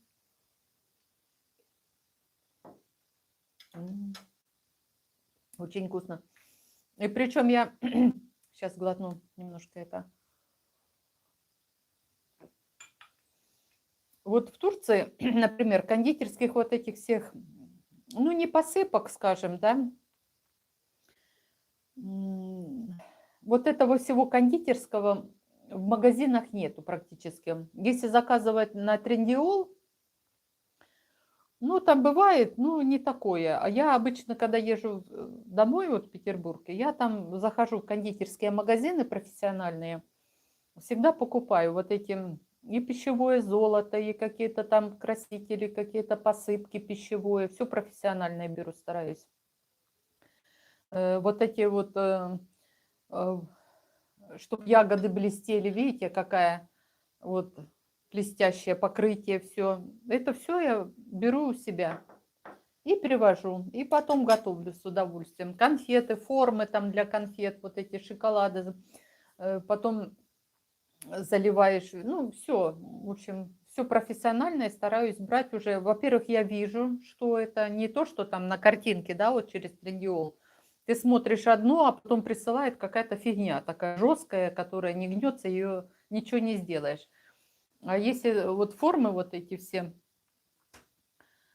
или поликарбонатные, или там силиконовые, ты уже видишь. Пощупал, посмотрел, да, они не дешевые, дорого стоят, но все равно зато потом удовольствие приносит это все. Когда приготовишь, знаешь, что ты положил туда, что это вкусно и полезно, в принципе. Не магазинное, поэтому с удовольствием беру и денег не жалею.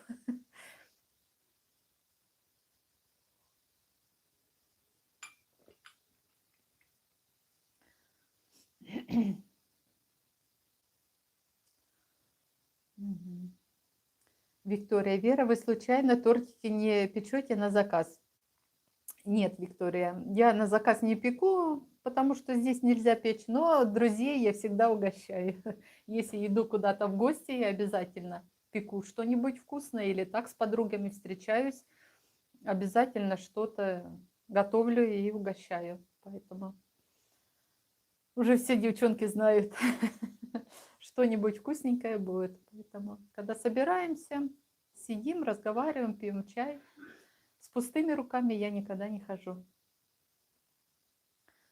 Не знаю, даже и неудобно было бы с пустыми руками куда-то идти, да? Мгм. Наталья, вы большая хозяйка, и это не комплимент. Спасибо, Наташенька, да. Ну, стараюсь, но все девочки так, я не знаю, девушки, вы все вот, знаю, что вы каждая хозяйка дома, и каждая старается что-то приготовить или что-то сделать в своей семье, правильно?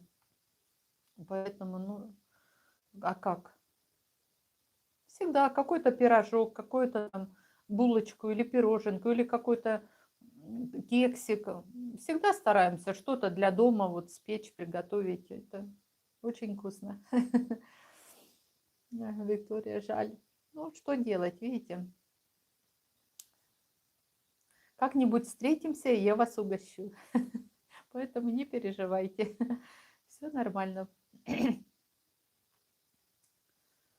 Мы уже встретились на рынке, знаем друг друга. Ну, еще раз встретимся и покушайте вкусную пироженку или что-нибудь еще такое. Я с удовольствием приготовлю. Спасибо, ребята, сердечки полетели. Так что так. Евгений пишет, рулетик супер. Мне напомнил вишневый рулет, который готовила моя тетушка в Одессе, когда я приезжал к ней часто много лет тому назад. Кажется, он назывался вертута, если мне память не изменяет. Да, я слышала такой этот вертута, это рулетик вкусный. А в Одессе я тоже, кстати, была давно-давно и жила. Сейчас скажу, где. Гостиница Большая Московская, по-моему. Да, по-моему, да, гостиница Большая Московская. Это вот была Дерибасовская и как бы в проулок. Ну, давно было. И в театре оперы и балета, и в катакомбах. Зимой ездили, как раз помню, перед Новым годом. И первый раз я в Одессе, ну, еще в школу ходила, увидела, когда перед Новым годом в магазине продают помидоры черри спелые, понимаете, и апельсины. Для нас это было что-то неимоверное. Ну, это было очень давно. Сейчас просто смешным кажется, а на самом деле это было что-то вообще такое.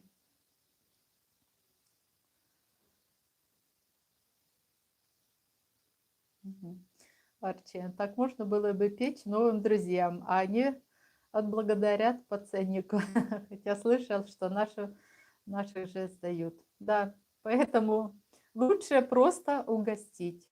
А знаете как? Испеки, а потом это нет. Только не в Турции.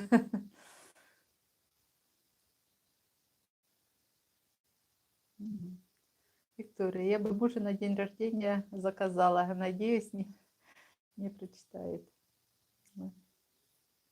Виктория, вы приедете, когда я вас угощу?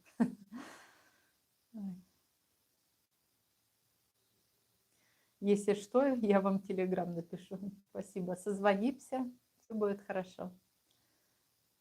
Да, Евгений, Одесса – неповторимый город.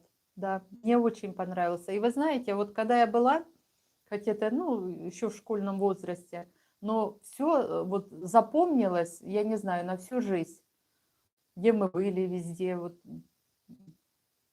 очень. И на привозе были, и на лестнице Потемкинской, вот все ступеньки мы считали, не поднимались, там же рядом с лестницей такой подъемничек есть, да, можно было подняться. Нет, пешком все, прошли вверх и вниз. Ой, это очень классно. Зимой, правда, ну ничего, все нормально.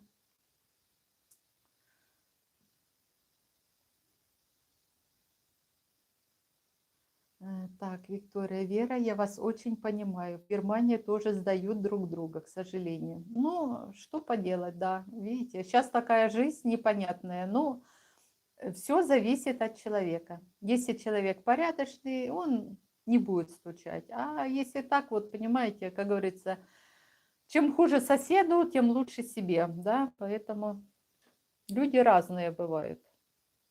Надо быть очень аккуратным. И у меня так, как и у вас, не получается, хоть и стараюсь. Да, Александра, Надюша, я знаю, что ты стараешься и всегда все делаешь. И эти баклажаны, по-моему, пекла там, я помню. Ты звонила и рецепт спрашивала. Угу. Наталья, как ваши дети отнеслись к вашему переезду? Это серьезное решение. Ну, дочь у меня взрослая, она наоборот мне сказала, что вы сидите, переезжайте. Поэтому она, как говорят, дала толчок. Хотя дети тоже жили в Турции какое-то время, но сейчас вернулись в Санкт-Петербурге. Вот. Ну, а тем более, а что терять? Уже возраст такой, что хочется побыть где-то, пожить в хорошем месте. Тем более для здоровья это очень хорошо. Мне нравится здесь, знаете.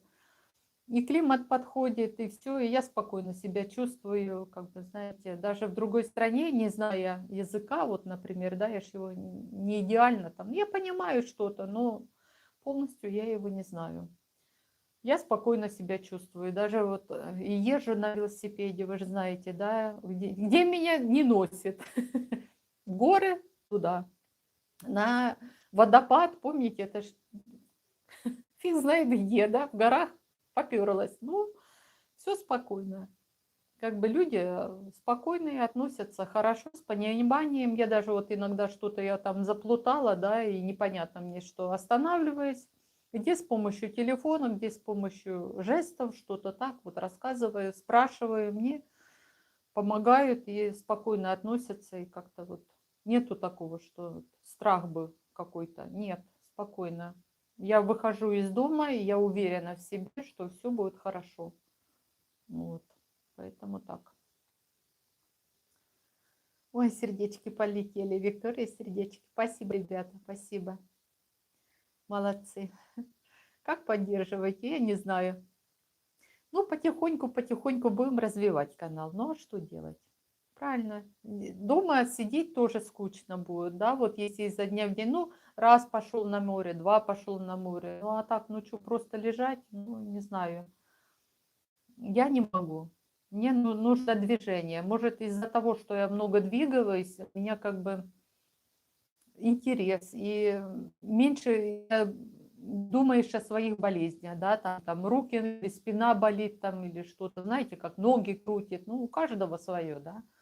А ты просто отключаешься и знаешь, что встала, поделала что-то и спокойно занимаешься своим делом, любимым. Хотя мне всегда нравилось, знаете, я еще помню, на даче жили, и у нас буквально через два дома сосед там блогер был. Но потом, ну, как бы мы особо не были знакомы. Я видела, не знала, что это блогер. А потом они уехали. И вот с мужем ходили по даче, гуляли там по линиям вот это. Я говорю, вот хорошо бы это. Он говорит, ой, ну это, наверное, так сложно туда-сюда. А потом видите, как получилось. Кто думал, что вот, да, решили попробовать. И все нормально. Потихонечку, потихонечку. Ну, я думаю, будет хорошо все.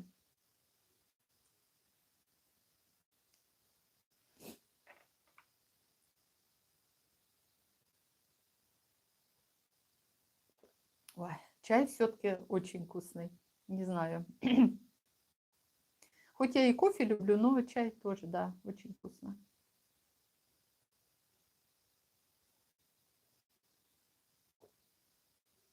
У нас же, вот помните, говорили, что рядом, где вот Бахче, ну, огороды были, да, снесли буквально, я не знаю, за 2 дня. Пока еще ничего не делали. Вот это все разрушено, ну, как дома убрали, все выгрузили, но остатки вот этого мусора, конечно, обломки, камни, вот какие-то доски, деревья полусрубленные такие. Все, конечно, ужасное состояние. И когда будут делать вот эту территорию, как мне сказали, что, ну, с Беледия, что это будет парк. Ну, когда этот будет парк, кто его знает. Хотелось, чтобы убрать срач, потому что неприятно, знаете, проходишь мимо, и раньше хоть были там домики, люди огороды садили, посмотришь, что там приятно. Я там еще с женщиной познакомилась, вот, хорошая женщина, она огород садила, и вообще вот, знаете, так посмотришь, приятно было. Вспоминала сразу свой огород на даче, что садили, что выращивали. Вот. А теперь нету. Я не знаю, дали им участки или нет, но они собрались все быстро, буквально вот приезжали машинами, все, грузили свое имущество и все поувозили. Ну, будем ждать, когда будет это парк или еще что-то. Наташенька. Алекс, как там Котя? Как здоровье? Котя, Йоханчик, хорошо, молодец. Тьфу-тьфу-тьфу. Ой, сделали же операцию, все, лечили зубы, в общем, ничего не помогало, все ему было это. А потом решили, что нужно все-таки удалять зубы вот эти жевательные, клыки у него остались, все. Сделали операцию, зашили там все ему. Вот он, иди сюда, иди сюда. Давай, давай моего Котя. Ой, вот мой Котя, вот мой Котя. Да, Йоханчик, про тебя спрашивают, ты ж красота наша, да? Да? Деточка, ты моя красивая. Вот какой он, видите, поправился уже такой нормальный. Был худенький, лапки были, знаете, вот кожица и косточка. Прям вот, я не знаю, я сидела и плакала, да? Вот. Давай сюда вот садись. Ой, вот сюда. Конечно, он после операции не кушал. Я его со шприца и поила, и кормила вот по капелькам. Вот буквально 2-3 глоточка там чего-то поест. И, в общем, тяжело было. Но сейчас мясо ест и твердый корм. Он уже первое время он не мог понять, как его, что на зубы не грызть, а нужно заглатывать. Сейчас уже все нормально. Поэтому спасибо. Что вы помните о Йоханчике? Ему будет 12 лет, вот в мае скоро. Так что будет все хорошо. Будем торт печь на его день рождения. И вкусняшку буду. Йоханчику вкусного паштета сделаю. Он любит паштет. Поэтому будем готовить и праздновать. Он у нас как член семьи. Молодец. Так, Виктория. На Газипаша тоже убрали Бахче. Наверное, тоже так все оставили. Да, я вот проезжала, когда, ну, дня 2, наверное, ну, вот когда набережную снимала 2 дня назад, да. Все, просто перепахали землю, ничего не посажено, но по Газипаша стали хотя бы вот эту землю завозить и вот в эти лунки вдоль тротуаров засыпать. Надеюсь, что закончат вот эту засыпку и посадят кусты или какие-то цветы или траву, ну что-то. Поэтому дай бог, чтобы все было хорошо. Ну. Так, Евгений спрашивает, а как на пляже дела, набережная, мост? Ну что, вот я тоже сняла и шортс, и видео. Так, что у нас? Шортс вышел, по-моему. Ну, я просто показала, что начали набережную расширять. Уже вот это все делать. Мост делают. Была сначала такая конструкция, и залили бетоном. И рядом Сите, помните, которая пострадала, я говорила, там уже тракторами немножко почистили, ну, может, и люди помогали, потому что там просто страшная картина. Сите очень пострадала. Представляете, вот когда вот эта земля, глина, вот это камни и деревья, все, ты сидишь, например, да, кто-то живет, первый этаж, Гириш, вот нулевой, да, и вот эта масса вся на тебя движется, и там вот, я не знаю, сантиметров 60 этого слоя было, просто все затопило, очень страшно. Ну, потихонечку убирают, ну, не сказать, что быстро.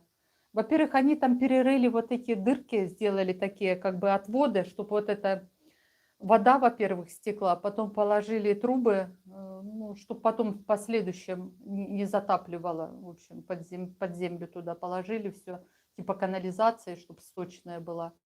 Ну, а сейчас почистили. Ну, я говорю, сейчас дожди закончатся, вот буквально, если завтра, послезавтра, если вдруг не будет дождей, хотя передают, я обязательно проеду или там в Телеграм скину, сниму, покажу, что там конкретно есть. Ну, а саму набережную расширяют тракторами, вот это все подчищают, грейдером все. Снимали вот эту, представляете, вот брусчатку каменную, все сняли, увезли. Потом, смотрю, привозят такие же камни, все, высыпают и укатывают. Не знаю потом, что будут или бетонировать, или Может, крошку какую насыпать, а может и с такой же брусчатки сделают вот 3 полосы. Ну, как везде, да, вот в сторону Соли, центра. Помните, там набережная, там есть и велосипедная, пешеходная зона, и такая для пробежки, в общем. Дай бог, что нормально. Хотя обещают, вот нам говорили, что 8 километров будут, а по телевизору, ну, не по телевизору, а в чатах пишут, что в принципе где-то 40 километров. Ну, это все расстояние получается, я не знаю. Они, наверное, может, до Томика туда или до Чешмели хотят. Ну, там же нету моста. Вот если опять же до Чешмели нету вот этого воздушного моста, который можно пройти пешком. Нужно выезжать на трассу Д400, и там далеко, большое расстояние проходить. А это плохо, конечно. Было бы вот так раз, через мостик можно бы далеко уехать. Так, что тут у нас?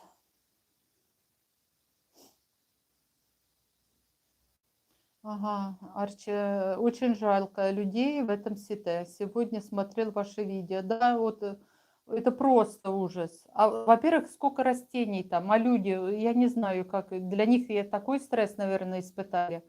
Во-первых, там же все несло вот это. Представляете, если саму набережную мост сломало, и люди не понимали, что это же могло и здание прям вот, там же эти окна, они до пола идут. Вы представляете, вот эта масса летит тебе в квартиру. Это ж с ума сойти можно, я не знаю там. Поэтому очень тяжело. Мгм. А, Надюша, кот очень красивый, так и хочется погладить. Да, я знаю. Йоханчик, он молодец. Да, сестричка. Так, Наталья, район Теджи, все хорошеет. Да? Вот я говорю Теджи, хотя на самом деле района Теджи нету, да. Ну, просто уже все знают. И даже вот на автобусах, да, заходите там или в автобус, или на маршрутках пишут Теджи. Вот.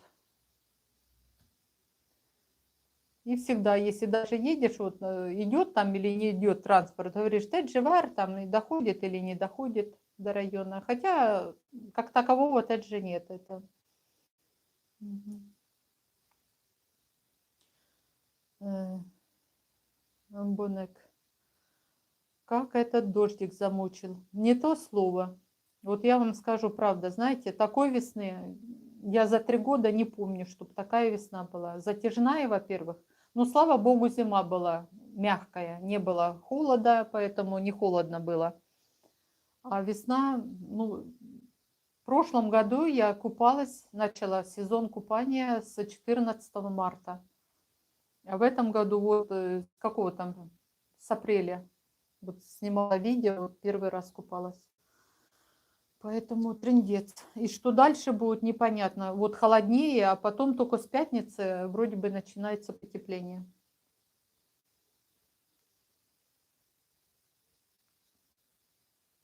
Так, Евгений, метро то будет в Мерсине? До Теджи дойдет? Или так же долго, как Чукурова, ждать придется? По поводу метро, что я могу сказать? Как бы ветка заканчивается на университетской. И она идет в ту сторону, в сторону,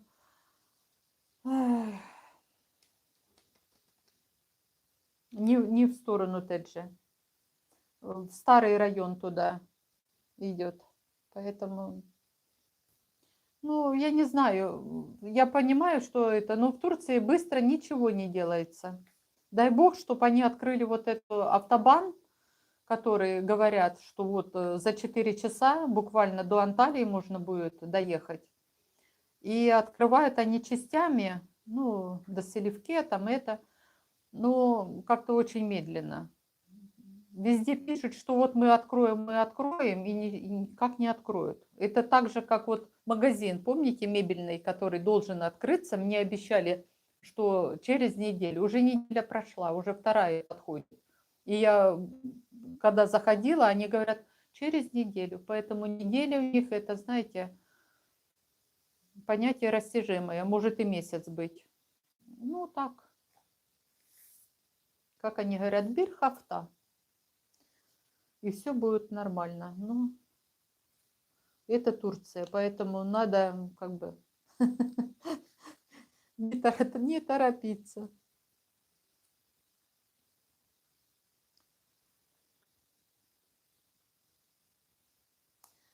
Александр, да, привет, Надюша, привет. Я знаю, что ты с телефона Саши заходишь. Привет, сестричка. Да, авто было бы супер, если бы сделают. Ну, конечно, вот представляете, не нужно ехать там 9-10 часов, да, в автобусе трястись. По автобану сел, ну, доехал, например, до автовокзала, и все, и оттуда бы прямые рейсы, да, или там до Алании, например, да. Почему бы не поехать? За 4 часа можно приехать туда, побыть пару дней там или там день погулять по городу и обратно вернуться.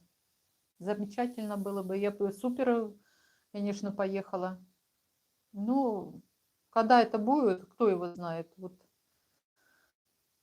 уже боишься верить или там что-то предсказывает, что да, через какое-то время будет точно. Точно это у них как тот же Чукурова. Вот мы точно в этом году откроем. Комиссия приезжает и тут же показали по телевизору, что пришла комиссия, проверили, и все закрылось, и на несколько месяцев это все. И потом открылось только через 15 лет этот аэропорт. Они же строят, и, кстати, дорогу железную туда, до сих пор ее нету, чтобы можно доехать поездом, да? Еще нету. И когда она достроится, это, я не знаю, непонятно. А так можно бы, да, поехать куда-то близко. Вот. Так что так.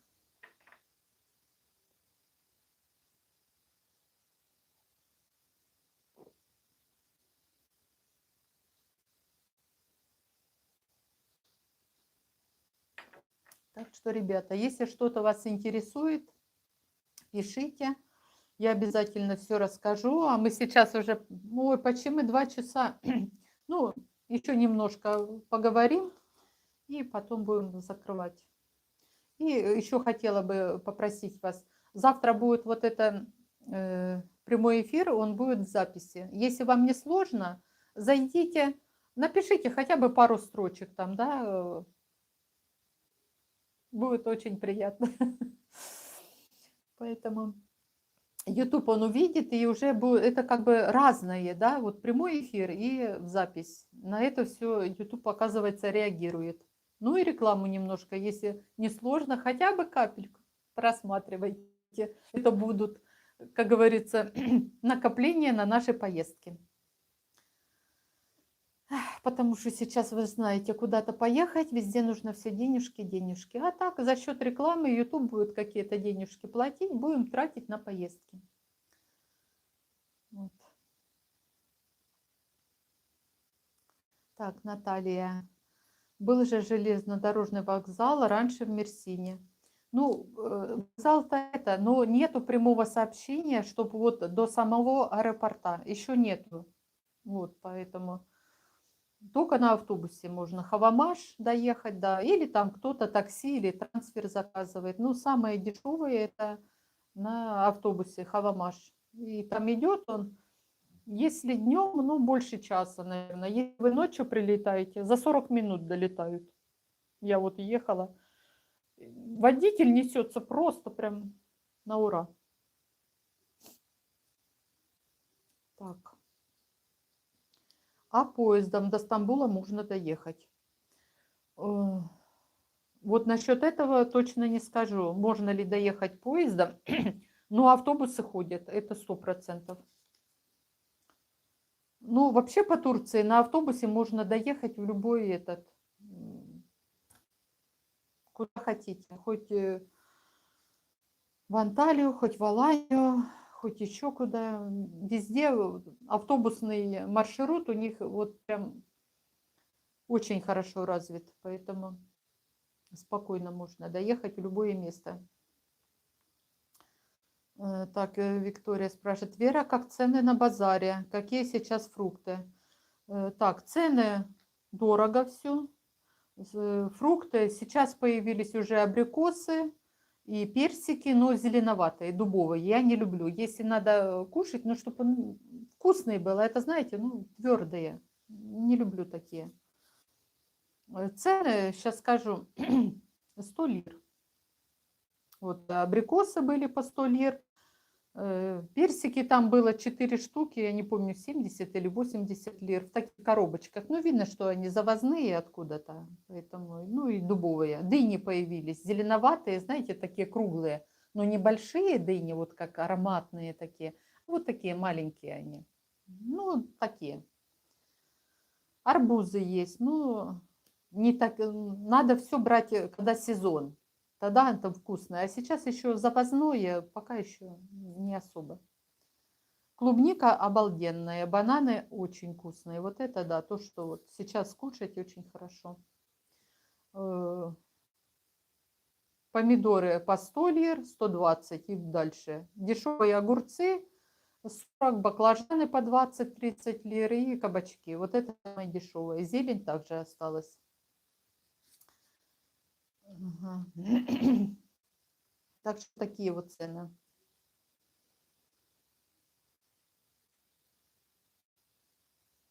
Угу. Виктория написала, обязательно зайду и поддержу вас. Спасибо большое, Виктория, спасибо. Наташенька, завтра напишем обязательно. Спасибо, Наташенька, да, спасибо, очень приятно, да. А в Турции дороги отличные, да.